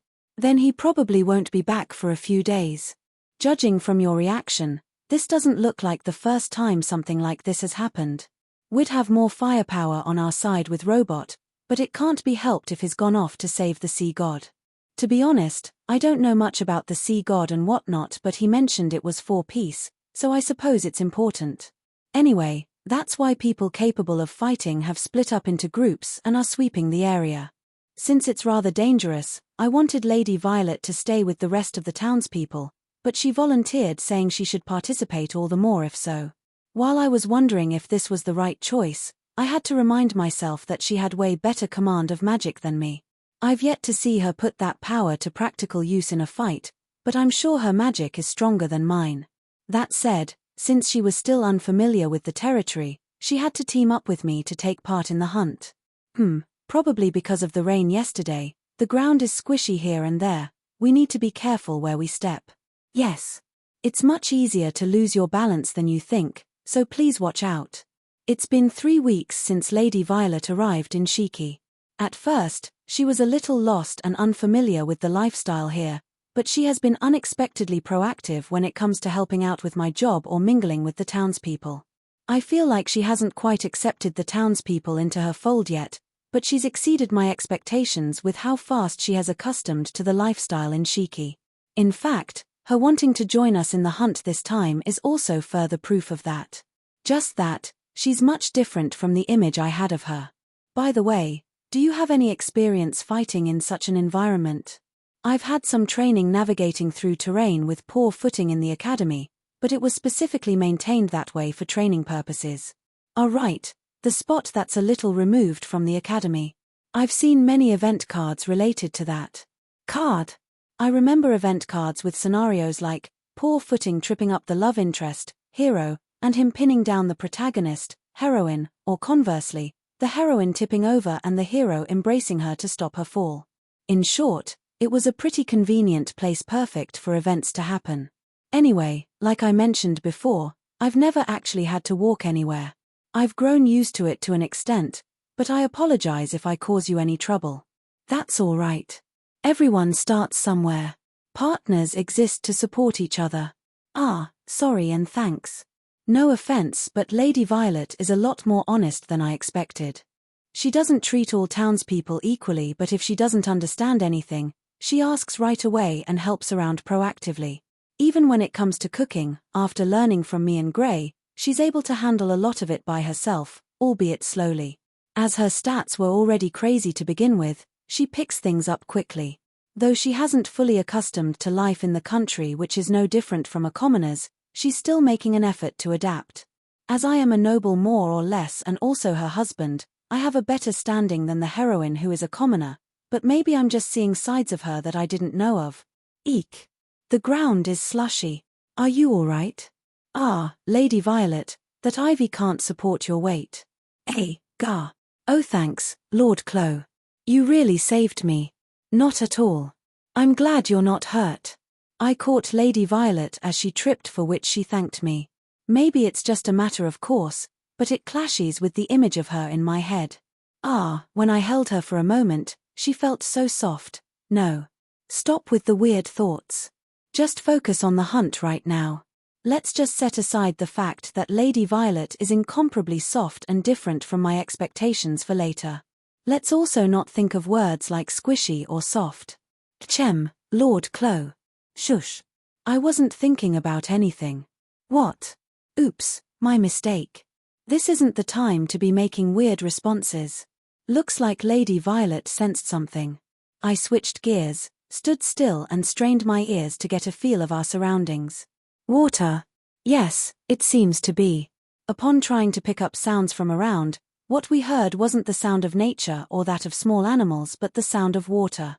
However, there isn't supposed to be a river in the vicinity. I wonder if the monsters are playing around in puddles. But it sounds too loud for that. If it's a group of monsters, we should retreat after checking them out. It's better to not pursue them. Understood. I'll cast spells to erase our scents and hide our presence just in case. Don't stray too far from me. We whispered to each other and Lady Violet used space preservation magic that erases our scent within a certain perimeter among other things, and perception obstruction magic that hides our presence though it doesn't fully conceal us. Though basic magic they may be, the fact that she could easily cast 2 different kinds of spells simultaneously made me feel a bit envious. Because I wouldn't be able to do it as swiftly. Anyway, as stealthily as possible, we made our way to the source of the noise. I took 1 step forward at a time as I shielded Lady Violet. A woman's voice. Though I meant to stay quiet, hearing the voice made me speak out involuntarily. Yes, what we heard was a woman's voice. Don't tell me she's being attacked. Let's hurry. It could be a lost traveler under attack. Naturally, we transitioned from a walk to a run. If she's being attacked, we need to rescue her. However, if there's a group of monsters, rushing in recklessly would only make things more dangerous. Calm down. I quickly made my way towards the source of the voice. For some reason, it felt strangely hot, but I had no time to entertain that thought. Finally, We reached a clearing while following the direction of the voice. And there. Beauty, beauty, beauty. Good job, my children. Let me convey my gratitude to this place, to this hot spring. Come on, let's jump in. Rough, rough. Oh, I see. I see. You guys also want to sing praises of my beauty. There, we saw a pervert go into the hot springs with monsters and strike poses in the nude. The woman assumed poses, in succession, one would typically see in works of art and demanded approval of her beauty from the monsters. What can I say? I'm lost for words. Does this happen a lot here? God forbid.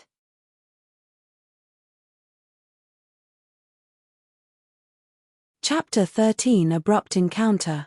That woman was truly a pervert. While it's natural to be unclothed in a hot spring, I have no idea why there's a hot spring in such a place. What's unusual was to share it with monsters. Well, maybe I could let it slide if they were the harmless kind, but still no one would pose for the monsters or flaunt their naked body as they engage in a conversation with them. My body with golden proportions is always magnificent. Ever since we got to the countryside I wasn't able to clean and polish this gem of a body, but who would have thought we'd come across a hot spring? I shall take it as proof that the world wants to extol my beauty. Not to mention, she keeps saying strange things to herself very loudly. Not that I care, but I wonder why bother striking poses. I wonder if the monsters that look like dark wolves that aren't local to this region really comprehend the intention behind all of her poses. It's true that she has well-proportioned curves and I understand her need to sing praises of its magnificence. She also has long, beautiful black hair and lovely red eyes. She certainly is a woman befitting of the word beauty. I feel like I've seen her somewhere before. Lord Clo. I understand your curiosity regarding the female anatomy as a man. That said, I don't think it appropriate for you to stare so openly. Forgive me, Lady Violet. Please don't look at me so coldly. I would be lying if I said the female body doesn't interest me, and though I'm also looking because I find her familiar for some reason, I suppose I can't change my nature as long as I'm a man. If I may, I'd say your body is much more magnificent. Why, I wasn't fishing for compliments, but, I see. I know I'm the one that said it, but it wasn't a very appropriate statement. However, I was stating the truth. But I have to say the pervert's physique is really straightforward to make clothes for. I don't mind you being enchanted by my body, but how about you stop hiding and look openly? Oh shit. It's bad enough that we were spotted by the pervert, but it's even worse that the monsters have also realized our presence. I have no idea what kind of person this pervert is, but judging by how she went into the hot spring with the monsters, it's possible that she's their master. If she is a monster tamer by any chance, this could be dangerous. The ultimate art requires a creator and an audience, as that is when it truly comes into being. To enhance the value of this piece of art, come out. Look all you want, out in the open. Rough. See, even my children feel the same way. I don't know, I'm starting to feel stupid for being wary. Anyway, I signaled Lady Violet with my eyes, and after establishing an escape route, the magic was dispelled. We got out of the thicket to stand in front of the pervert. Oh, a couple of young art enthusiasts. That's swell. Both of you can witness the work of art that I am. As a token of gratitude for meeting in a remote place like this, you can appreciate all you want free of charge. Consider yourselves fortunate. Saying so, the pervert made no effort to cover herself but proceeded to strike more poses. Yes, we have our fair share of weirdos in Shiki, but I've yet to come across one of this kind. I feel like she'd get along well with the lust demon, Kaki. Sorry, but do you mind if I ask you a question? What would that be? I wonder if Lady Violet felt second-hand embarrassment for the pervert as a fellow woman, for her face was a bit flushed as she made her query. By the way, I averted my gaze so as to not look at the pervert unless absolutely necessary. Don't you feel any shame? A very valid question. There is no part of my body that I'm ashamed of. Where is the need to cover myself? Oh no, she's cool. I feel like I'm seeing a halo behind this oddball pervert. Are you two lovers by any chance? Sorry if that's the case. Are you worried that he would compare this work of art to your body? You have nothing to worry about. You can make up for that with love. That said, I'm not sure if any love can rival this artwork. There. I tried to calm Lady Violet down. What's up with this pervert? I like her confidence, but she keeps hurling insults that are sure to annoy even the ever-earnest Lady Violet. Maybe it's better if I got some details out of her as the Lord and leave quickly. First off, should I ask her the reason for soaking in the hot spring with the monsters? No, I guess I should reveal my identity first. A pleasure to meet you, I'm Chloe Hartfield. I'm the lord of this domain called Shiki. Forgive me, but could I ask for your name? Once more, I put on a business smile and faced the pervert. I can't avoid her body coming into my line of sight. She doesn't seem to want to cover up either. The position of domain lord is pretty handy in situations like these. It's very likely that the other person could doubt my identity, but it conveys that I hold a certain degree of authority, making it difficult for them to act carelessly while making it easier for me to ask questions, regardless of the veracity of their responses. Oh, so you're the Lord. I'm sorry I didn't introduce myself sooner. As you can see, I'm a traveler. No, I can't see that. Schwartz is the name. Schwartz. Wasn't that the name of a character that came up in that Otome game, Ring of Fire? If I'm not mistaken, depending on the route taken, the heroine and her could end up enemies. Ah, but you're just the man I wanted to see. It must be fate that brought us together. If you're really the Lord, then that saves me a lot of time. Right, depending on the choices made it can lead straight to a bad ending. Could I trouble you to help me find some lodging? She's the character that kills the hero.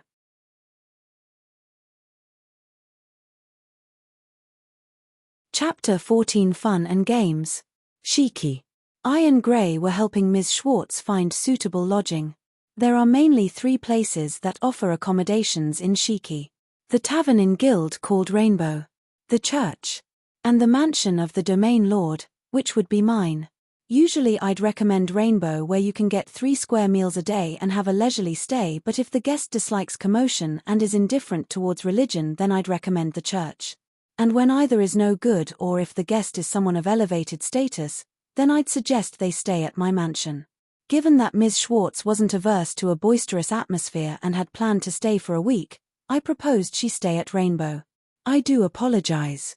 Looks like my children caused much trouble. And once I explained the reason why we were in the forest back then, Ms. Schwartz, carrying a shoulder bag that looked like a guitar case, apologized, looking very sorry. Side note, she was wearing proper clothes this time. Tapered pants as black as her hair, a comfy blazer in the same shade of black, under which she had on a white shirt. She also had on a pair of black industrial gloves, making her body covered to the full extent possible. And yet, upon inquiring why she was showing off back then, the value of an artwork goes up in value precisely because it's not observed often. Feeling relieved that she wouldn't be flashing anyone in Shiki made me briefly entertain the idea that she might be nice, before catching myself and realizing that someone who brazenly shows off their naked body in public is not normal after all, so I settled on labeling her down as a pervert with rules. Are you a monster tamer, Ms. Schwartz? Not really. I've just been able to communicate with what people call monsters ever since I can remember. I met those guys while traveling and they ended up tagging along, which led to them straying from their habitat and running off.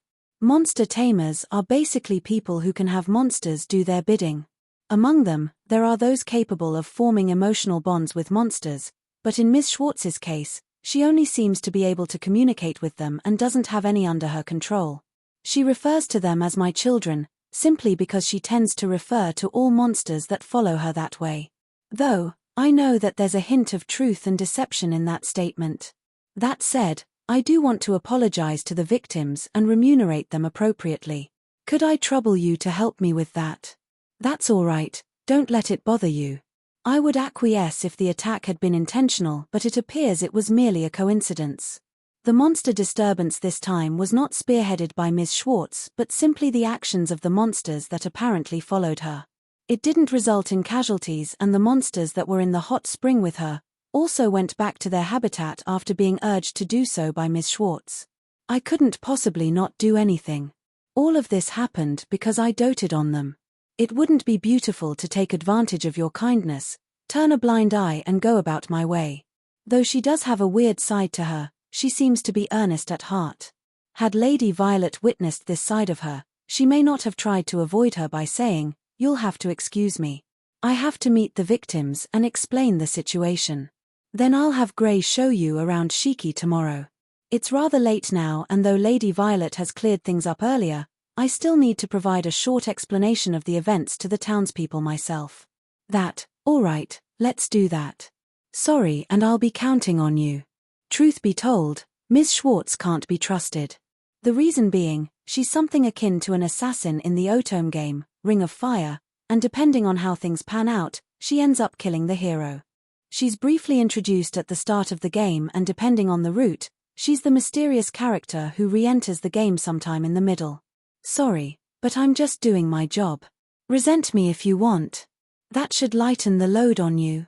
She'd say stuff like that while cornering the protagonist and her troop. Depending on the route, she could also become an ally, but the fact remains that fundamentally she's a threat, a woman who would do anything from investigation to assassination in exchange for money. I did get the feeling that she was narcissistic, but I never imagined that she'd be this big a pervert. Now, how shall I proceed? I'd be glad if it ends up being nothing but groundless apprehension. However, if her arriving in Shiki wasn't mere coincidence, there's no guarantee that she wouldn't harm me or Lady Violet or certain townspeople who are trouble but excellent in their own regard and of high status. On the other hand, even if I take precautions, the other party is a professional. A novice like me would be easily found out. That said, given how she's staying for a week, she will have to be watched to an extent. By the way, you said your name was Grey? Yes. Did you need me? As I was thinking of ways to deal with her, Ms. Schwartz suddenly turned to look at Grey. Don't tell me, she's here for Grey. Because he was a child of noble lineage all along and she's here to look into it and take him back. If that's the case, then I need to protect Grey. No matter his past, so long as he's against the idea, he's my family and I must protect him. Nothing, I just thought that you're pretty. So how about it, do you want to play with me tonight? Hey, what the hell are you thinking of doing to Grey, you perverted woman? I thought she had common sense, but never mind, she's a pervert after all. She's around 17 as I remember, but to think she'd want to lay hands on a kid 6 years younger than her, was that her preference? Play. Sure, I'm okay with playing trump or games that use hot stones. Though it would have to wait until after I finish work. No, Grey. That isn't the kind of games this person has in mind. Grey can speak of adult matters, but he's still a boy who doesn't fully understand them. If he's going to get caught up in something weird, maybe I should exercise my authority as the domain lord and have him leave the place. Really? I'm glad to hear that, Grey. No one can beat me in poker or president. I like playing different local games by their rules in places I visit. I hope you can teach me this and that. I don't mind. Would that be all right, Lord Clo? As long as you don't make a racket and inconvenience people around you. Of course. Anyway, after letting the innkeeper know that they can throw her out if she tries to pull anything weird, Grey and Ms. Schwartz joined the others in the tavern and had a grand old time playing games. Shit, I really can't get a read on her. Hello there, are you the client who hired me for the job? Yes, that's right. As you wished, I've reached Shiki. I see. Then, please do as you were asked. The next time you contact me can be after you're done. Noted. Let me verify the details once again. The request is to kill Lady Violet Valentine, is that right? That is no longer a Valentine. Yes, I got that. Expect good news soon. By the way, you sound different from before, did something happen? I'm simply trying out a new role.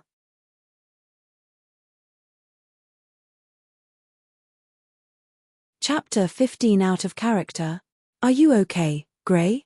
You aren't under any strange influence from that Schwartz woman, are you? I'm fine, milady. I only showed her around Shiki. The next evening after Ms. Schwartz came to Shiki. Yesterday Grey unusually stayed out to play until late, until midnight, and when he came back, he went to sleep in his room as if his batteries had run out.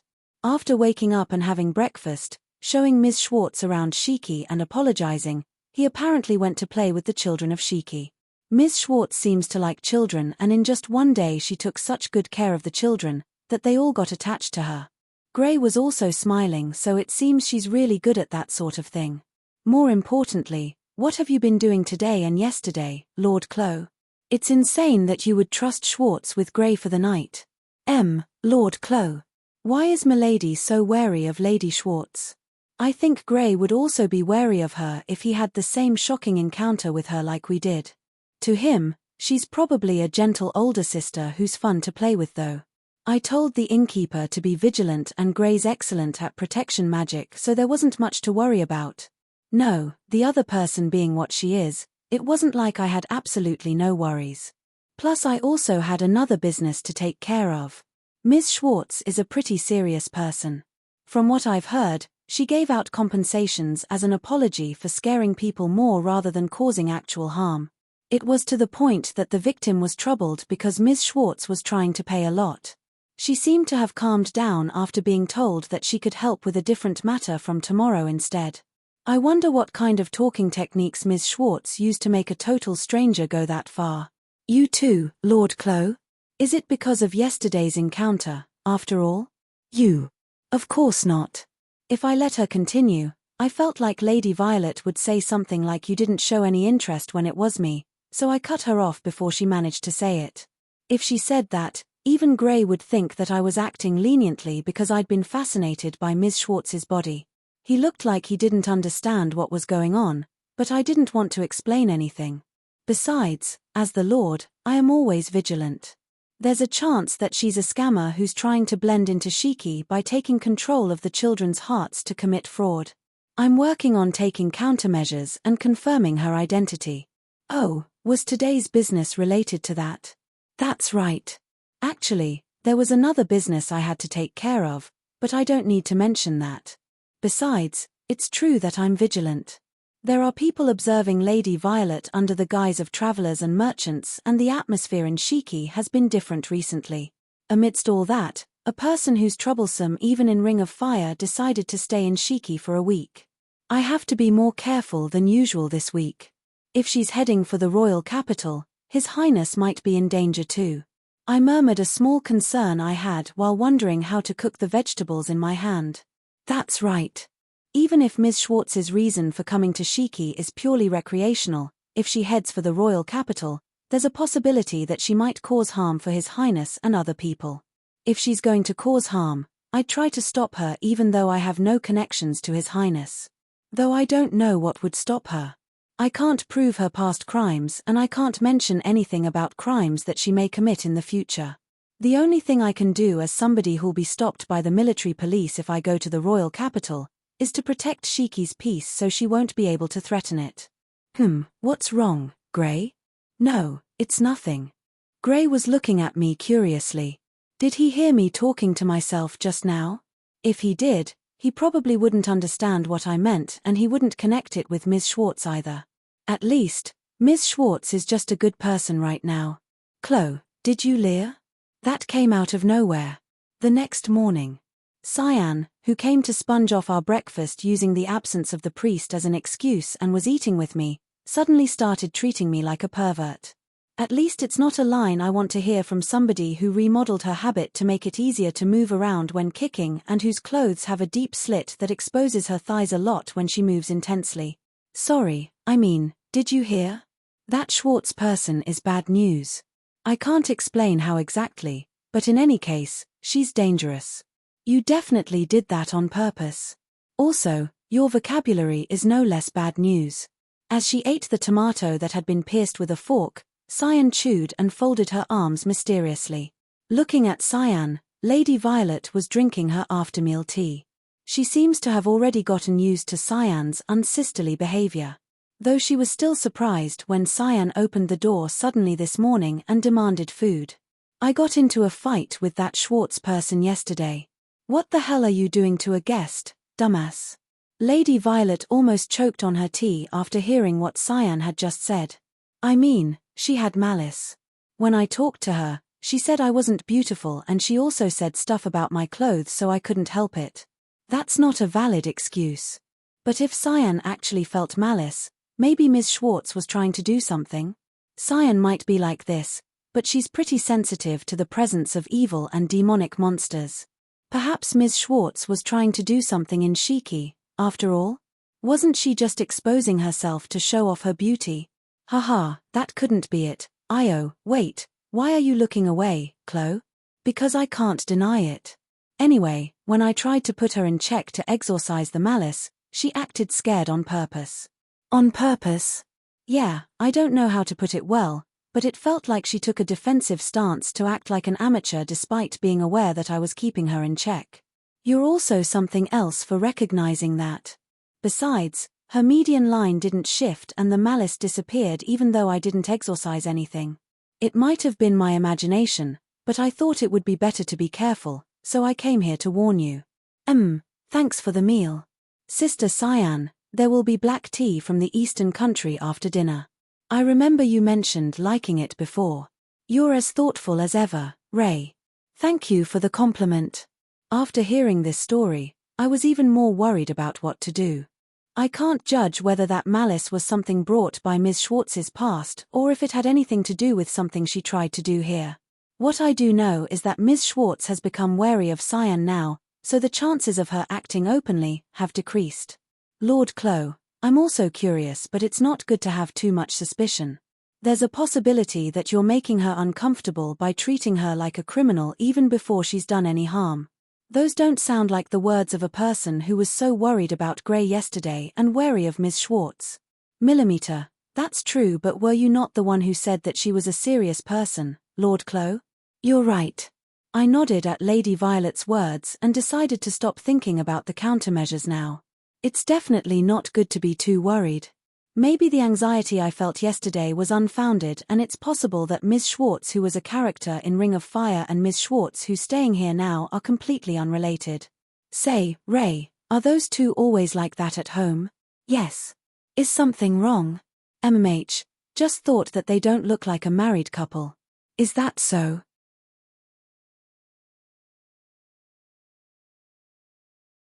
Chapter 16. No to horror even if situation calls for it. A few days had passed since Ms. Schwartz arrived.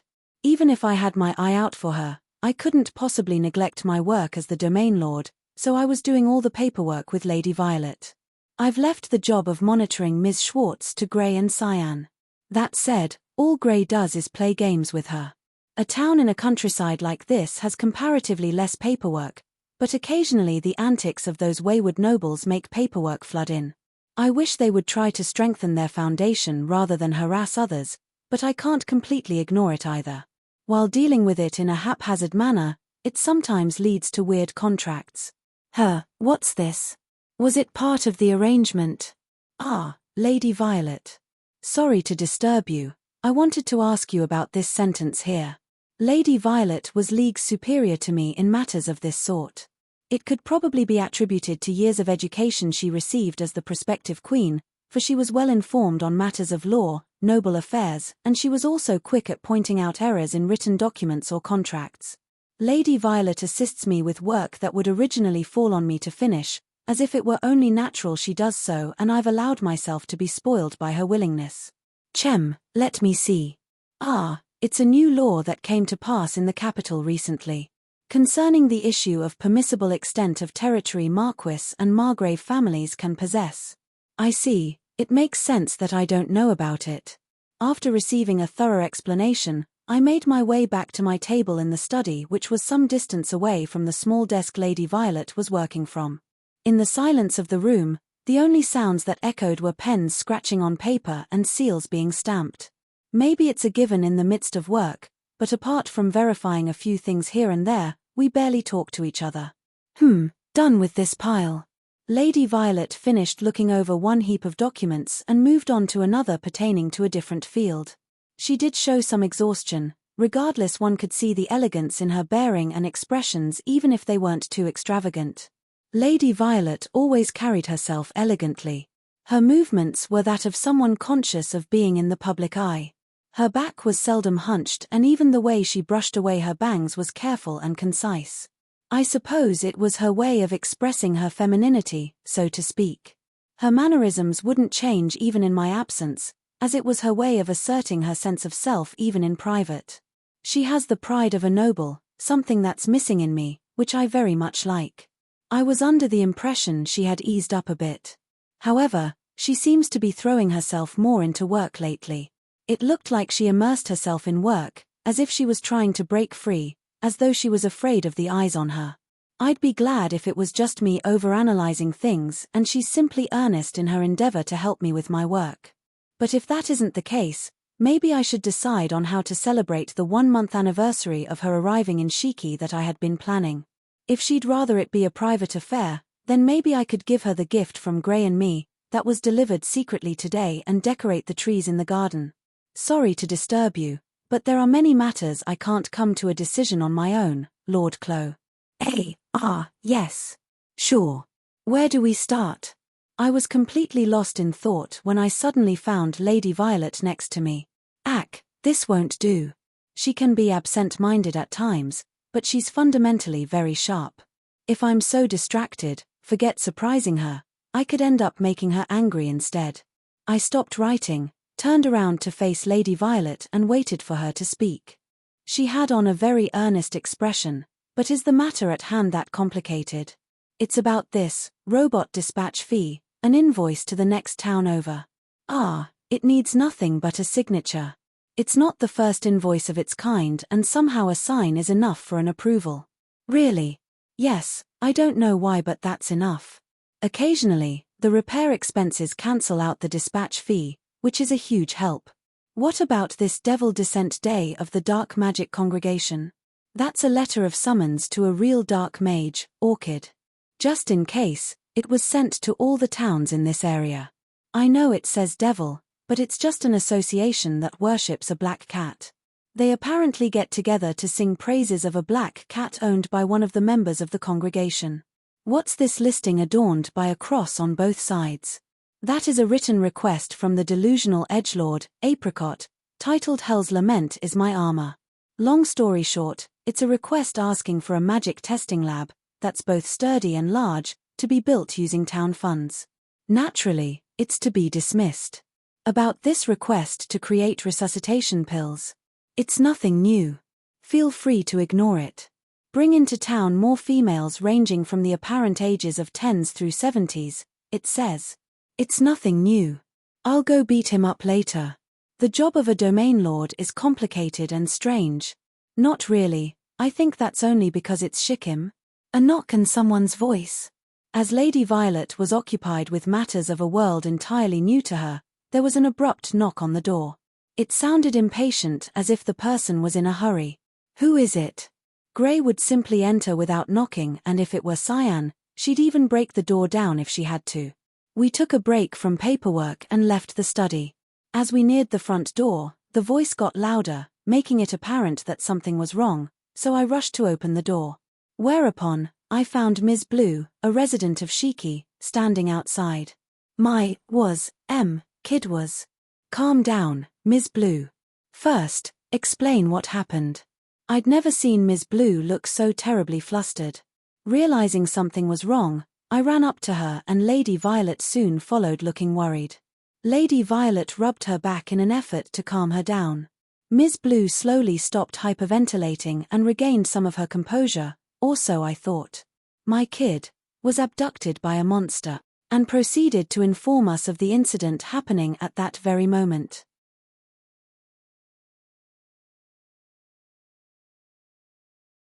Chapter 17, most likely inherited from his mother. When we went outside, I realized that the sun had hidden and it had started to rain. After hearing the details from Ms. Blue, we immediately asked the people of Shiki to evacuate to their homes and asked whoever could move to help us in the search. According to Ms. Blue, Light Blue went to the bathroom while playing with Ms. Schwartz, and when he came back, he was grabbed and kidnapped by a wolf-type monster, direwolf, that can be found around here. The witnesses were Gray, Cyan, and Ms. Blue. Cyan chased after it, but it quickly escaped to the forest as if it had been trained, and after asking Gray to report this, Cyan followed it inside the forest.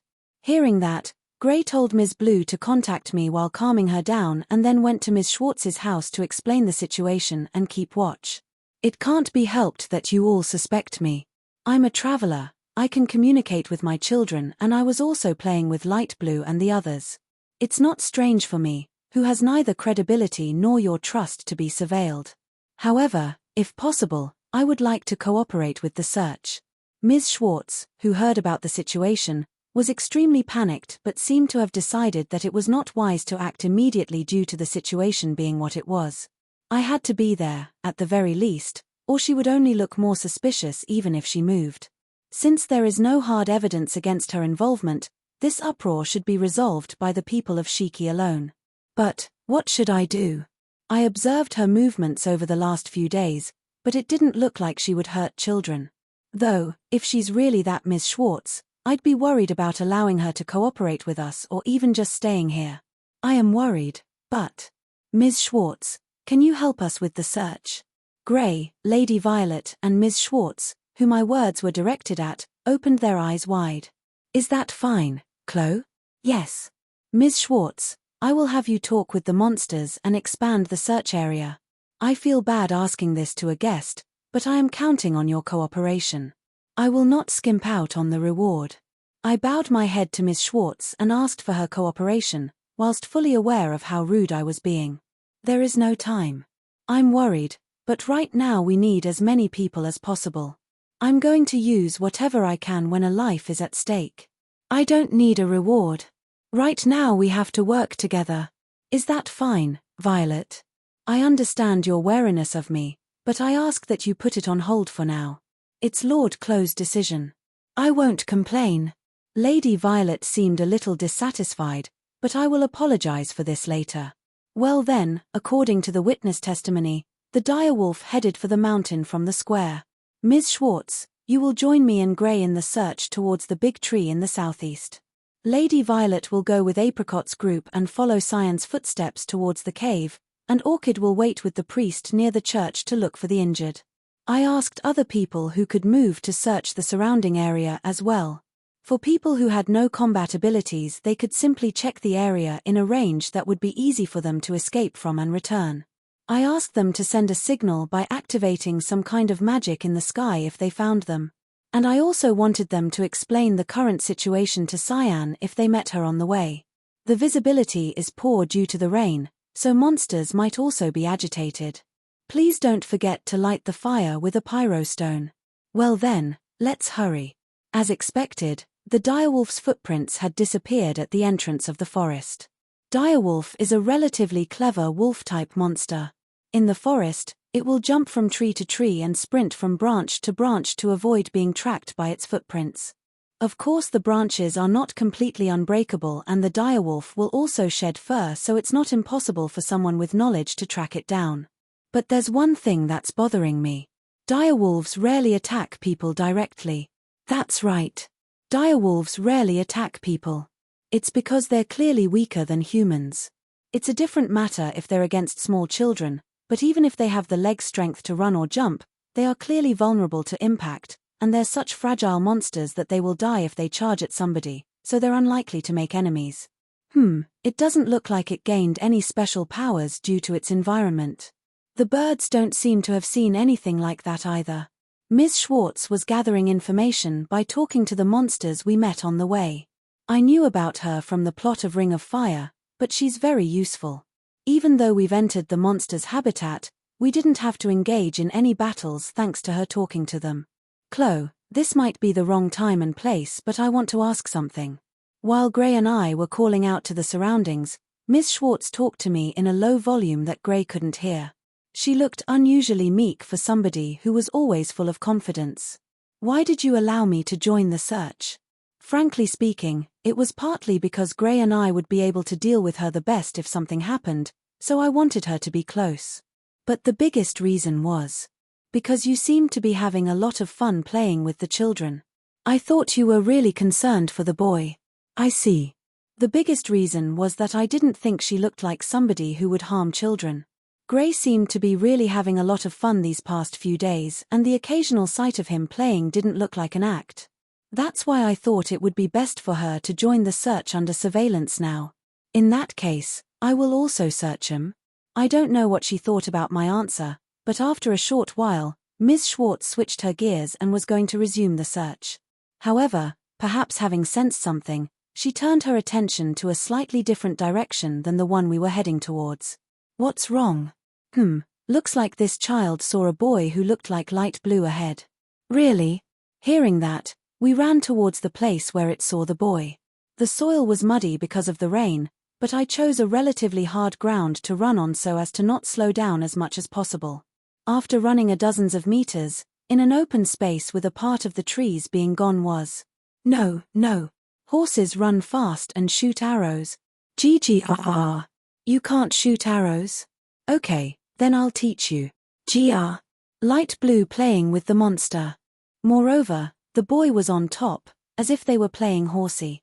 Isn't this boy a little too strong?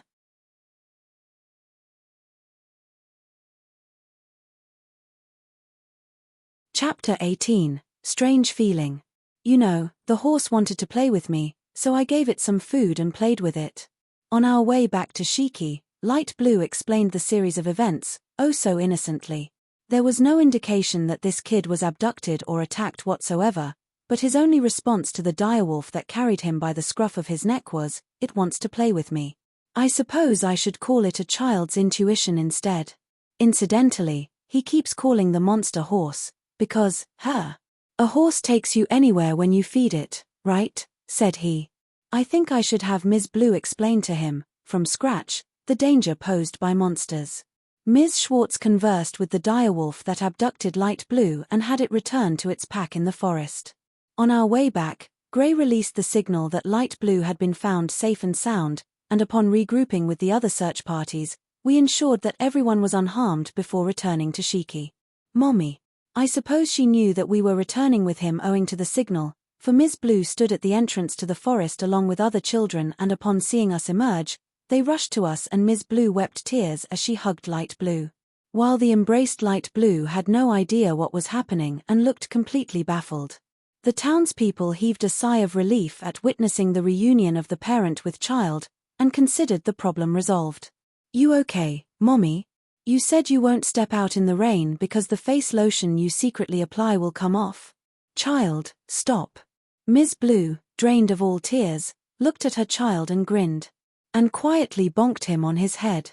Well, even if the situation with the direwolf this time was out of his hand, I guess that much was still within the scope of discipline, so I decided to turn a blind eye. Everyone around had a wry smile on their faces, and I'm sure they will pretend it never happened by tomorrow. What about injuries? Are you hurt anywhere?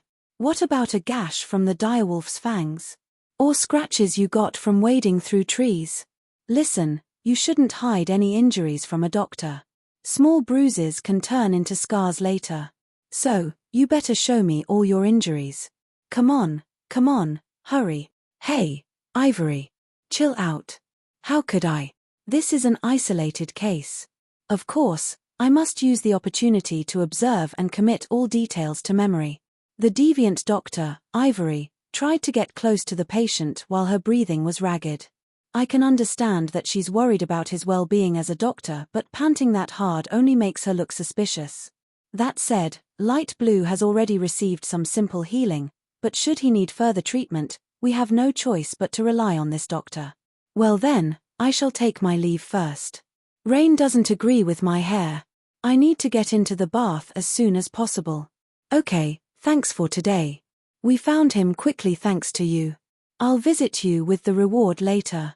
Never mind that. Moreover, I was planning on leaving tomorrow. So if you insist on a reward, then just welcome me when I stop by again. Ms. Schwartz looked at the reunited family with a smile on her face and made to get back to the inn. Had it not been for her help, we may have not found him in time. Not to mention, she's only shown good intentions this past week, and even now, she turned down the reward and showed consideration towards us by promising to visit in the future. So, I wonder if she is a good person after all. My clothes are also wet and a nuisance. Alright, I'm gonna have it washed anyway, might as well strip now. If you try to strip here, I'm sorry to say this, but I'll have to restrain you before you pull it off. Are you saying you don't want to see the beautiful artwork that is my body? Didn't you say that an artwork is appreciated more when it's seen less? Correction. She may be a good person, but the fact remains that she's a pervert. Ms. Schwartz uttered, "Just kidding," which could be either a lie or truth, and walked back to the inn. "Lord Clo." And as I saw her disappear from view, Gray addressed me in a hushed manner. Away from prying ears, when everyone's focus was away from us, I and Gray began discussing the most concerning problem of all. "Yeah, I know. How this whole thing came about, right?" "Yes. There are no records of direwolves ever attacking humans in Shiki. Without intention to eat or harm, I'm sure there's been no instance when monsters abducted a human just to play with them. Looks like this one strayed from its pack and was starving as a result. It had full intention of devouring him, but the snacks that Light Blue coincidentally had on him was enough to fill its belly, so it went along with what the boy wanted." Is what Ms. Schwartz said. Turns out it was true that Light Blue had some snacks on him, and as long as I can't affirm or deny her claim, all I could say is that it may be so. I can't let my guard down. Even if this whole incident may have been an accident or something caused by the monster's change in habitat, I need to be more vigilant. Huh. What is it? That's weird. Why do I feel like something's off? Feeling relieved after seeing everyone here safe and sound, a strange feeling washed over me as I was thinking of ways to strengthen the security. Lady Violet was nowhere. She could still be looking for Light Blue because she was yet unfamiliar with the lay of the land, or through a strong sense of responsibility. No, then why do I not even see Apricot, who was with her? Did they not notice the signal from Gray due to the rain? But he's signaled multiple times and is still doing so. She should realize that we've returned to Shiki by now. Is she circling the perimeter of the forest to steer clear of monsters? And is on her way back? Yes. I'm sure that's it. I would be troubled if not. Because, that means Lady Violet. That can only mean something happened to Lady Violet.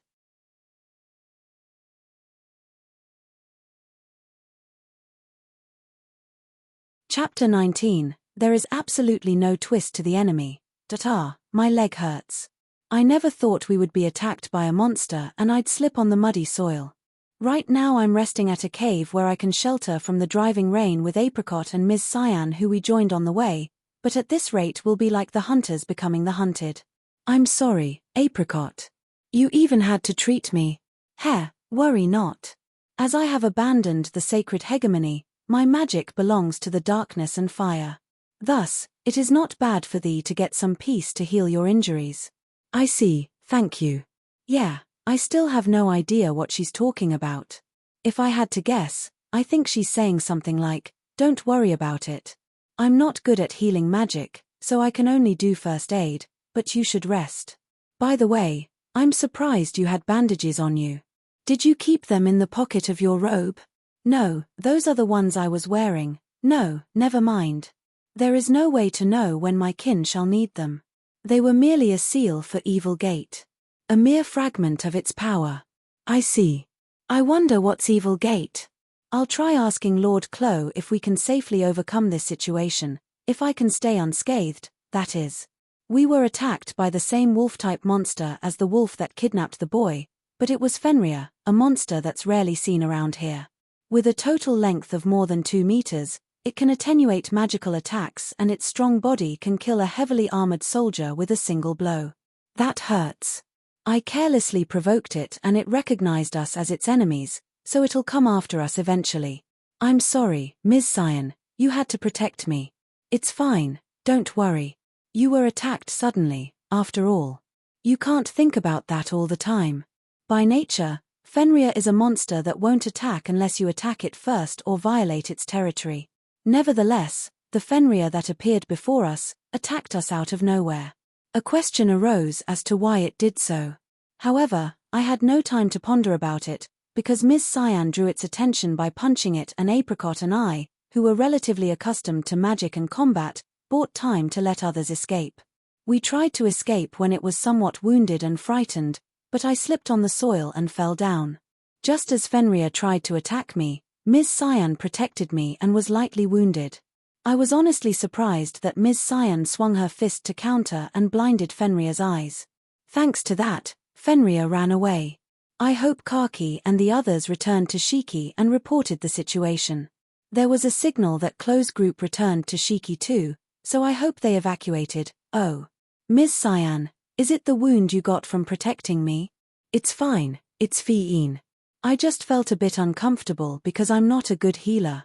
Thanks for your concern, Io. The person herself was insisting that she was fine, but the bandages I could see from the slit of the tear in her habit were slightly red. The wound was closed now because of the healing magic that she said she was bad at, but it was obvious it hurt when she moved. More importantly, it's time to move. There's a chance it'll sniff us out. We certainly can't afford to rest like this. It's not a good idea to move carelessly either, but Fenrir has a good sense of smell. Apricot is using space preservation and presence concealment, but those are only effective within a certain range. After all, if Fenrir is lured by the smell of my or Ms. Cyan's blood and finds us in a dead-end cave like this, we won't be able to escape. Then, I will be going first. Ms. Cyan and Lady Violet, please follow after me. You're right. That's better than us, the injured, taking the lead. Sorry. I will be counting on you. I am angry at myself. Even though I've learned the ropes of combat at the academy and from the tutors, I was no use in practice. Even now, I've entrusted the leadership to Apricot, who's younger than me. What good is a noble if they become a hindrance in dangerous situations like this? If I hadn't slipped, we might have been able to escape. Ms. Cyan might not have had to get injured. If I'd been knowledgeable with the terrain, it might have been possible for us three to subdue Fenrir. I have to discard thoughts about what might have happened. But I can't help being reminded of. You really don't look at people. Are you not aware that your actions are nothing but a nuisance? Your conduct is too much. I can't love the selfish you. Stop. Don't think about it. Those words don't matter anymore. Leave self-reflection for later. For now, just be happy that you're alive. Keep thinking about how to escape from this situation. Ignore the Count's words. Don't think about His Majesty's words either. Don't mind the words of Knight Commander's son. His Majesty's words don't matter right now. Right now you have to improve the situation even if by a little. Io, what is this? Ms. Cyan. What's wrong sudden? Ms. Cyan. Apricot. What's wrong all of sudden? Why are you guys suddenly holding your heads and falling down? This is. What is this? I was suddenly attacked by drowsiness and fatigue.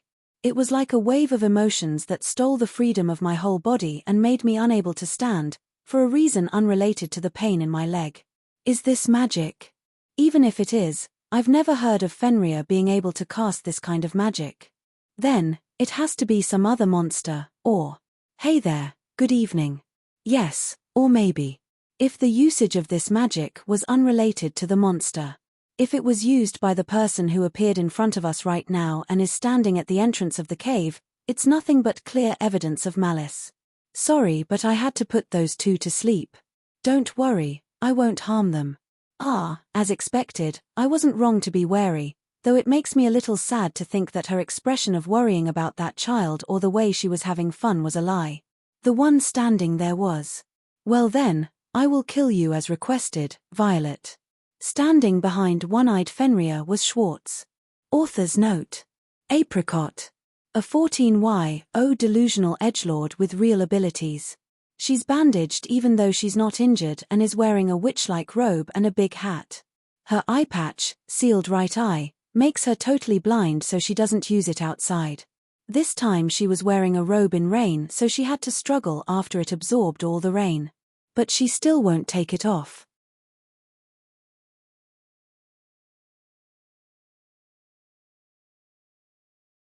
Chapter 20, Mending Heart. Sorry, my child. You got hurt, all because I asked you for a favor. Growling. Alright, I get you, but could you listen to me just this once? Drive away anyone who gets close to this place. If they put up a fight, you can rough them up. Even against Fenrir, which looked ready to pounce on us, Schwartz acted as if nothing was out of the ordinary. Her tone was cheerful as if she were conversing with a friend, and she spoke with the Fenrir on equal terms and had it leave the place. So she's capable of communicating with and controlling even a Fenrir. I wonder how this woman gained such an ability. Well then, it's not exactly mercy, but I'd like to have a conversation before doing my job. Sounding as friendly as ever, she pulled out what looked like a military sword from her shoulder bag. She turned around to face us and smiled. "Don't mind my reasons for doing this. But I can answer a few of your questions." "Cues, tie-ins? What is she talking about? My head feels foggy and I can't move my body as I wish. I can't gather any mana when I try to cast a spell. There's just too many things I can't wrap my head around. The only thing I do understand is that this whole incident was orchestrated by this woman. And in order to do her job, she has to." "What do you mean, you have to kill me?" I earnestly and almost foolishly asked the woman who just declared that she would kill me, her reasons for wanting to do so. I didn't care if she told the truth. However, I wanted to learn from her reaction what her reasons were for putting together this little play. Be it through scorn or lies or a bargain. I would use anything to try to understand the situation, even if just a little. I can give you a straight answer to that. However, this woman answered me honestly. I really didn't want to hear the truth. I was told as such. That Violet Hartfield was a woman unbefitting of being part of an ex-ducal house. Before she adds on to her disgrace, eliminate her quickly. I see. Was it father, mother, father's secretary, a classmate who I'd harmed, enemy of the Valentine family, my guardian, or His Highness? I'd rather it be anyone but His Highness. I thought to myself and slowly realized the weight of those words. Unneeded. In the end, I guess it didn't matter. This past month, no matter how hard I tried to mend things or continued to do my best without denying my past as Lord Clo had suggested, I'd already been declared as having fallen too far from grace. At the very least, I was determined to be such a menace that they had to send an assassin after me. Ha, what a joke. So I'm going to cause trouble for people around me to the bitter end. So even here, I brought about nothing but misfortune. Not really. You having to die and being a curse are two different things. You dare speak when you had a monster attack a child and had it lure him into the forest just so you could kill me. I tried my best to put on a brave front, as I forced my limp leg to move. I stood up to put myself in front of Cyan and Apricot, shielding them from Schwartz. They need to be safe. I need to save them.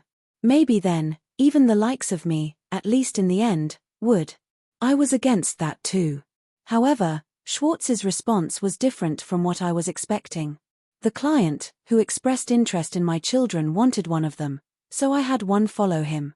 Schwartz chewed her lips, her expression showing her hatred for this abhorrent being. So strange. Her expression just now seemed spontaneous, I thought absent-mindedly even in the face of danger. But the client was impatient and kidnapped the kid, thinking they were helping me out. Us talking here like this is my way of apologizing for that, and personally atoning for my sins. However, she soon shook her head as if to pull herself together, pointed her sword at me and looked into my eyes as if she were a saintess about to grant me mercy. Saintess, the completely inappropriate impression was a result of Schwartz looking beautiful, illuminated by the lightning flashing outside the cave.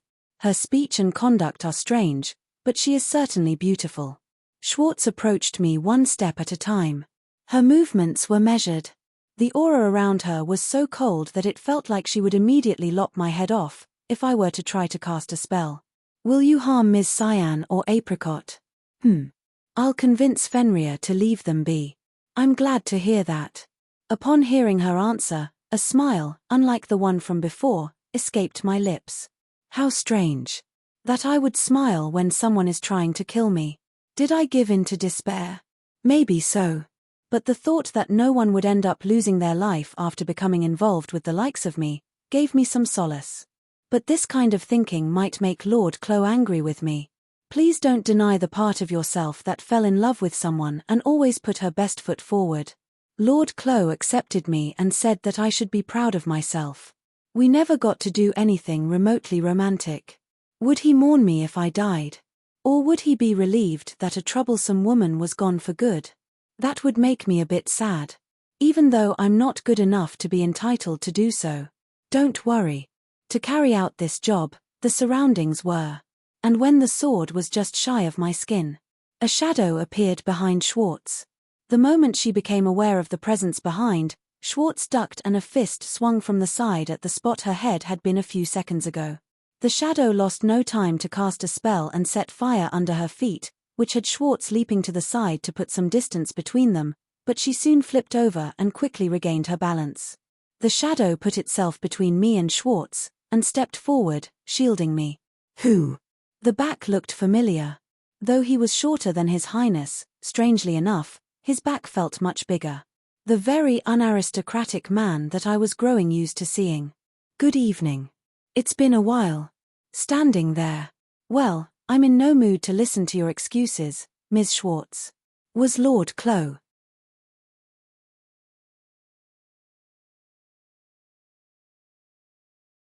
Chapter 21, Manners and Threats, Lavender. I'm sorry, Lady Violet. I'm late. Lord Clo, who appeared while protecting me with his body, called out to me without letting his guard down. He was wet and muddy from the rain. The well-tailored clothes he usually wore were dirty. And his fist was stained with red blood. Lord Clo, blood. Please don't worry, this is Fenrir's blood. It resisted, so I had to get a little rough. Fenrir's blood? Does that mean that he defeated a Fenrir? Lord Clo is barely average when it comes to magic. For him to defeat Fenrir, did Grey or the priest assist him? If that's the case, it's strange that there's nobody else nearby except for Lord Clo. Ha ha ha ha. Now that's a surprise. Who would have thought I'd allow you to get this close? I had some information about you, but I didn't think you would be this good. You flatter me. My humble self is overjoyed to be praised by the Empire's Fairy. The Empire's Fairy? Is that Schwartz's alias? I don't know what it means, but she's probably somebody who's known more by her nickname than her actual name. Fufu, so you knew about me. But it's strange. I was pretty careful, hiding my own face while receiving requests. At the very least, I received this request with a name that couldn't have been connected to that alias. Where did you find out about it? Bat Hump. Even though the target of her hostility wasn't me, her words and gaze held enough murderous intent to make me stiffen up. My heavy body trembled. Even though I was fine until now, I could clearly feel genuine fear just by having her serious killing intent directed towards me. My sources are a secret. After all, you wouldn't believe me even if I told you. However, Lord Clo ignored her murderous intent and cold voice and answered with a somewhat relaxed voice and expression. Just what kind of life has he experienced to be able to stay relaxed like that in this situation? I heard that you were abnormal Cagliostro, but as expected, you don't seem to be an ordinary lecher. Wait a minute, why is that nickname going around? Ah. Now he started panicking. Well, that's because you and this nickname are synonymous. Coup. As soon as she stopped talking, Schwartz threw the sword in her hand towards me as if it was a throwing tool. At the same time, she took out several knives that she had probably hidden inside her clothes and sent them out towards me. Fook. Lord Clo? He grabbed the sword and flicked the knives away so that they wouldn't hit me or Ms. Cyan, who had collapsed on the ground, but suddenly Lord Clo's face distorted. That's strange. Lord Clo fended away all of is that a knife dyed in black. A knife dyed in black to get rid of the reflection was stuck in Lord Clo's left arm. Good grief, nothing worse than a well-prepared assassin. I'm extremely delighted to be praised by you. After laughing at those words, Lord Clo dropped the sword he was gripping in his left hand on the ground and quietly asked me to take a step back. But you see, just this much doesn't count as a wound. Lord Clo took a small breath, strongly put his right foot forward and slammed it against the ground. Stomp. Schwartz, who looked astonished for a second, lost her balance from Lord Clo's single movement that destroyed the ground of the cave and created a crack, but she jumped backwards and took distance. Even while jumping back, she threw multiple knives and took a stance again without showing any weakness. In the hands of Schwartz, who had taken the stance, was another sword which she had taken out since who knows when. Ms. Schwartz, are you willing to withdraw? If you leave Shiki quietly, I will forget everything, including the previous incident. Lord Clo suggested without letting his guard down. If anything, Lord Clo was at a disadvantage because he had to protect me and Ms. Cyan. I haven't seen the limits of Lord Clo's physical abilities, but the same can be said for Schwartz too. And looking at the situation, neither of them will come out unscathed if they continue to fight. I can't do that. Once I've taken up the request, it's my duty to fulfill it to the end. However, Schwartz rejected his suggestion without changing her stance. I don't know what kind of position she's in, but there's no way she would accept that kind of a request. Even as I've fallen this much, there's still somebody who would commission my death. I doubt that kind of a client would let it go if she turned back without doing anything. That's right. I'm her target, so if I... Besides, even if I die, my children won't let Violet. Schwartz. The voice that interrupted Schwartz's words was the coldest I'd have heard until now, and it also pierced my ears deeply. And the moment his opponent shut up, Lord Clow continued speaking, as if speaking about something that was natural for him to know. How's Weiss? Schwartz's breath and movements stopped for a moment, stopping her legs that were about to move on the spot. Her ever-present relaxed expression disappeared. She opened her eyes wide and started sweating, as if her secret that had no chances of being found out had been unveiled. Weiss? Who could that be? Looking at Schwartz's expression, it couldn't have been somebody unrelated to her. Why do you know that name? Of course I know. One step. Lord Clow approached Schwartz. Even though she was wary of his movements, she trembled and couldn't react the way she did until now. You like children because they remind you of your younger brothers from the orphanage. The one the most precious to you is Weiss, your blood-related younger brother. 2 steps. Lord Clow was approaching her calmly, without smiling. I also know about your precious handkerchief that you always have with you. If you like, I could even tell you the color of the thread used to embroider that handkerchief. Weiss sewed it for you on your birthday, right? 3 steps. As if saying that he knew all about her. That there was no point to keeping it a secret. Believe it or not, I have friends too. If something happens to me, they will be notified. And what do you think would happen to the orphanage Weiss is in then? 4 steps.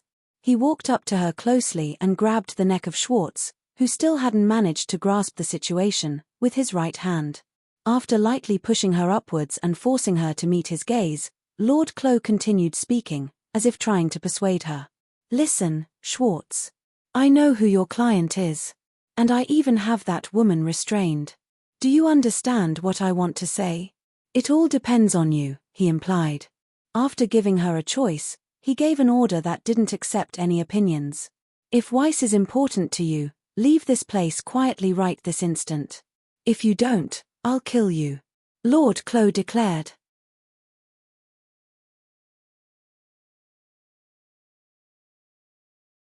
Chapter 22. It was an unadorned golden O.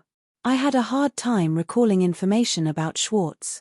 After all, even though I wrote down as much as I could remember on paper when I realized that this world was similar to Ring of Fire, it was over 20 years ago for me. It took a lot of effort to contact my friends in the Empire to compare the information and confirm that what I thought was correct was true. That being said, I was able to save Lady Violet from danger this time thanks to that, so I'll consider it a good thing. When I mentioned her client's name, Ms. Schwartz, who had her neck tightened, swore to leave quietly. Frankly speaking, I might have placed my life in constant danger from now on by letting somebody who became an assassin to save the orphanage she grew up in leave, but I negotiated with her to have my safety guaranteed. The terms of the negotiation was simply abandon the request and don't lay a hand on the residents of Shiki. In turn, we also won't lay a hand on the orphanage. In addition, I ended up paying money for a contract that she wouldn't touch me. Cyan and Apricot are, it looks like their injuries are also fine. They're just sleeping. If I remember correctly, they're asleep due to Schwartz's original magic, which is a combination of fragrances and magic. From my knowledge, it had some degree of directivity, and was more effective at putting the targets to sleep by sneaking it into one's body while applying space preservation. It doesn't seem to cause any harm, and I'll check later if there are any after effects. What should I do about Lady Violet, who's sitting a little far away from me with her face covered? Even though things went well this time, she must have realized that there's somebody out there who hates her enough to want to assassinate her. Moreover, it was somebody from her family who was monitoring her. It was something they did on their own accord to their fanatic loyalty, but it might take some time for Lady Violet to calm down, since she was a target of murderous intent instead of simple hostility. Lady Violet, Grey, and the others will be here soon. Only the priest, who restrained the client, knows that something like this happened. Others will only think that a Fenrir has lost its way and gone out of control. What I mean is, everything is fine. Grey and I will protect you, as family. And what happened this time was because the Watcher went too far. Others typically wouldn't do something like this. What I mean is, what should I do? How should I follow up? Even I don't know how to care for the person who was nearly assassinated. Rather than that, I want you to take in consideration my specs that didn't get me praised as a prodigy or a gifted child during childhood even though I'm a reincarnated adult. At the end, I was even told to calm down more. Maybe. Yes. While I was choosing the next words, Lady Violet continued while looking down. Thank God, at least she's trying to have a conversation. Maybe it's better if I'm gone. Nevertheless, I'm not good with conversations like this. But it's much better for her to vent like this instead of bottling things up, reaching her limit and become suicidal before I know it. I approached Lady Violet, took a position in front of her and squatted down. Then, slowly, but quietly, she began to mutter words. All I have done is cause trouble to those around me. I didn't have allies at that time either. Just as she was trying to do her best after being dumped and abandoned, this incident happened. I haven't heard the details of her life at the academy, but even I know that she was struggling alone. Or even if she had people around her, they wouldn't be able to protect her. The condemnation event in Ring of Fire should have been hopeless for Lady Violet. But it's also true that Lady Violet was extremely blind to her surroundings. That was undeniable. Neither mother nor father expect anything from me. No, maybe they don't even consider me as their child anymore. I think she's exaggerating, but I don't know Lady Violet's parents that well. I feel like if I told her that she's wrong even though I don't know anything about her parents, it would make it worse. She probably wouldn't want me to say that either. Lord Clo. Yes. Lady Violet, who was talking while looking down, raised her head and looked at me. What should I do? I don't know what to do anymore. An expression that looked like that of a crying child, making her look a little younger than her age. It was her vulnerable side that I hadn't seen until now. It was the face of a girl who's neither tempestuous nor arrogant. Seeing her like this greatly destroyed the image I had of her until now. Rain was pouring outside the cave. But her weak voice was painfully clear in my ears. Then, following a flash of light outside, the sound of thunder echoed through the cave with a little delay. Thanks to that, I was able to search for the words after a few seconds and found the words I wanted to say. I took a small breath and prepared myself. Lady Violet. Her shoulders flinched for a second at my words. Lady Violet right now was fully dominated by negative emotions. Rather than being aggressive, her heart was so weakened, she found everything the other person did scary. Actually, I was planning to give it to you later. I was going to give it to her on the 1-month anniversary of her arrival in Shiki, but I have no choice now. I took out something I had hurriedly hidden in my pocket in the morning because Lady Violet had come just as I'd received it. It was packaged in a black box with no wrapping or any other decorations. Yup, the box is safe. I'm glad it wasn't crushed by Fenrir or the knife. I probably should have prepared it earlier, but could you please accept this? I took it out of the box and held it with the thumb and index finger of my left hand. I put the box away in my pocket and took Lady Violet's left hand with my free right hand. It's a beautiful hand. Looking at her left hand, which I have never held before and which makes me a little bashful to hold now, I can see the effort she has made to keep herself beautiful even after coming to Shiki. You might have many things to think about, like what to do, being abandoned, your position, and self-sacrifice. But please let me just say this. I looked straight at her as she looked up. Her long, beautiful violet hair was swaying from the rain, her beautiful blue eyes were dripping with tears, and her mouth was tightly closed, as if she would let out sobs if she opened it. She didn't have her usual elegance or grace, but I, who've always seen her as one of the characters of an otome game, felt like I was able to see her face properly for the first time. I have once told you that I hated you. Remembering that I had never told her that I liked her, my heartbeat quickened at what I was about to say. But, I'm your ally. I've never done anything like this before, including in my previous life. I hope my voice isn't strange. I hope my expression isn't funny. I hope she doesn't think that I'm weird. I can't help worrying about all those things. Let's figure out what to do from now on, together. Even if this marriage was sudden and unwanted at the beginning, due to a combination of events and various unforeseen factors. Even if we were wary of each other in the beginning. The rapport to get to know each other. Life in an unfamiliar environment. And love. I thought all of those wouldn't be too late to start after we became a married couple. So, please don't say something as lonely as you being better off dead. I put a ring on her ring finger and promised her. Let's support each other as a family. I will always be there for you.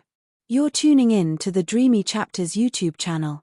We're so grateful for your support, and don't forget to subscribe to join us on this incredible journey through captivating stories.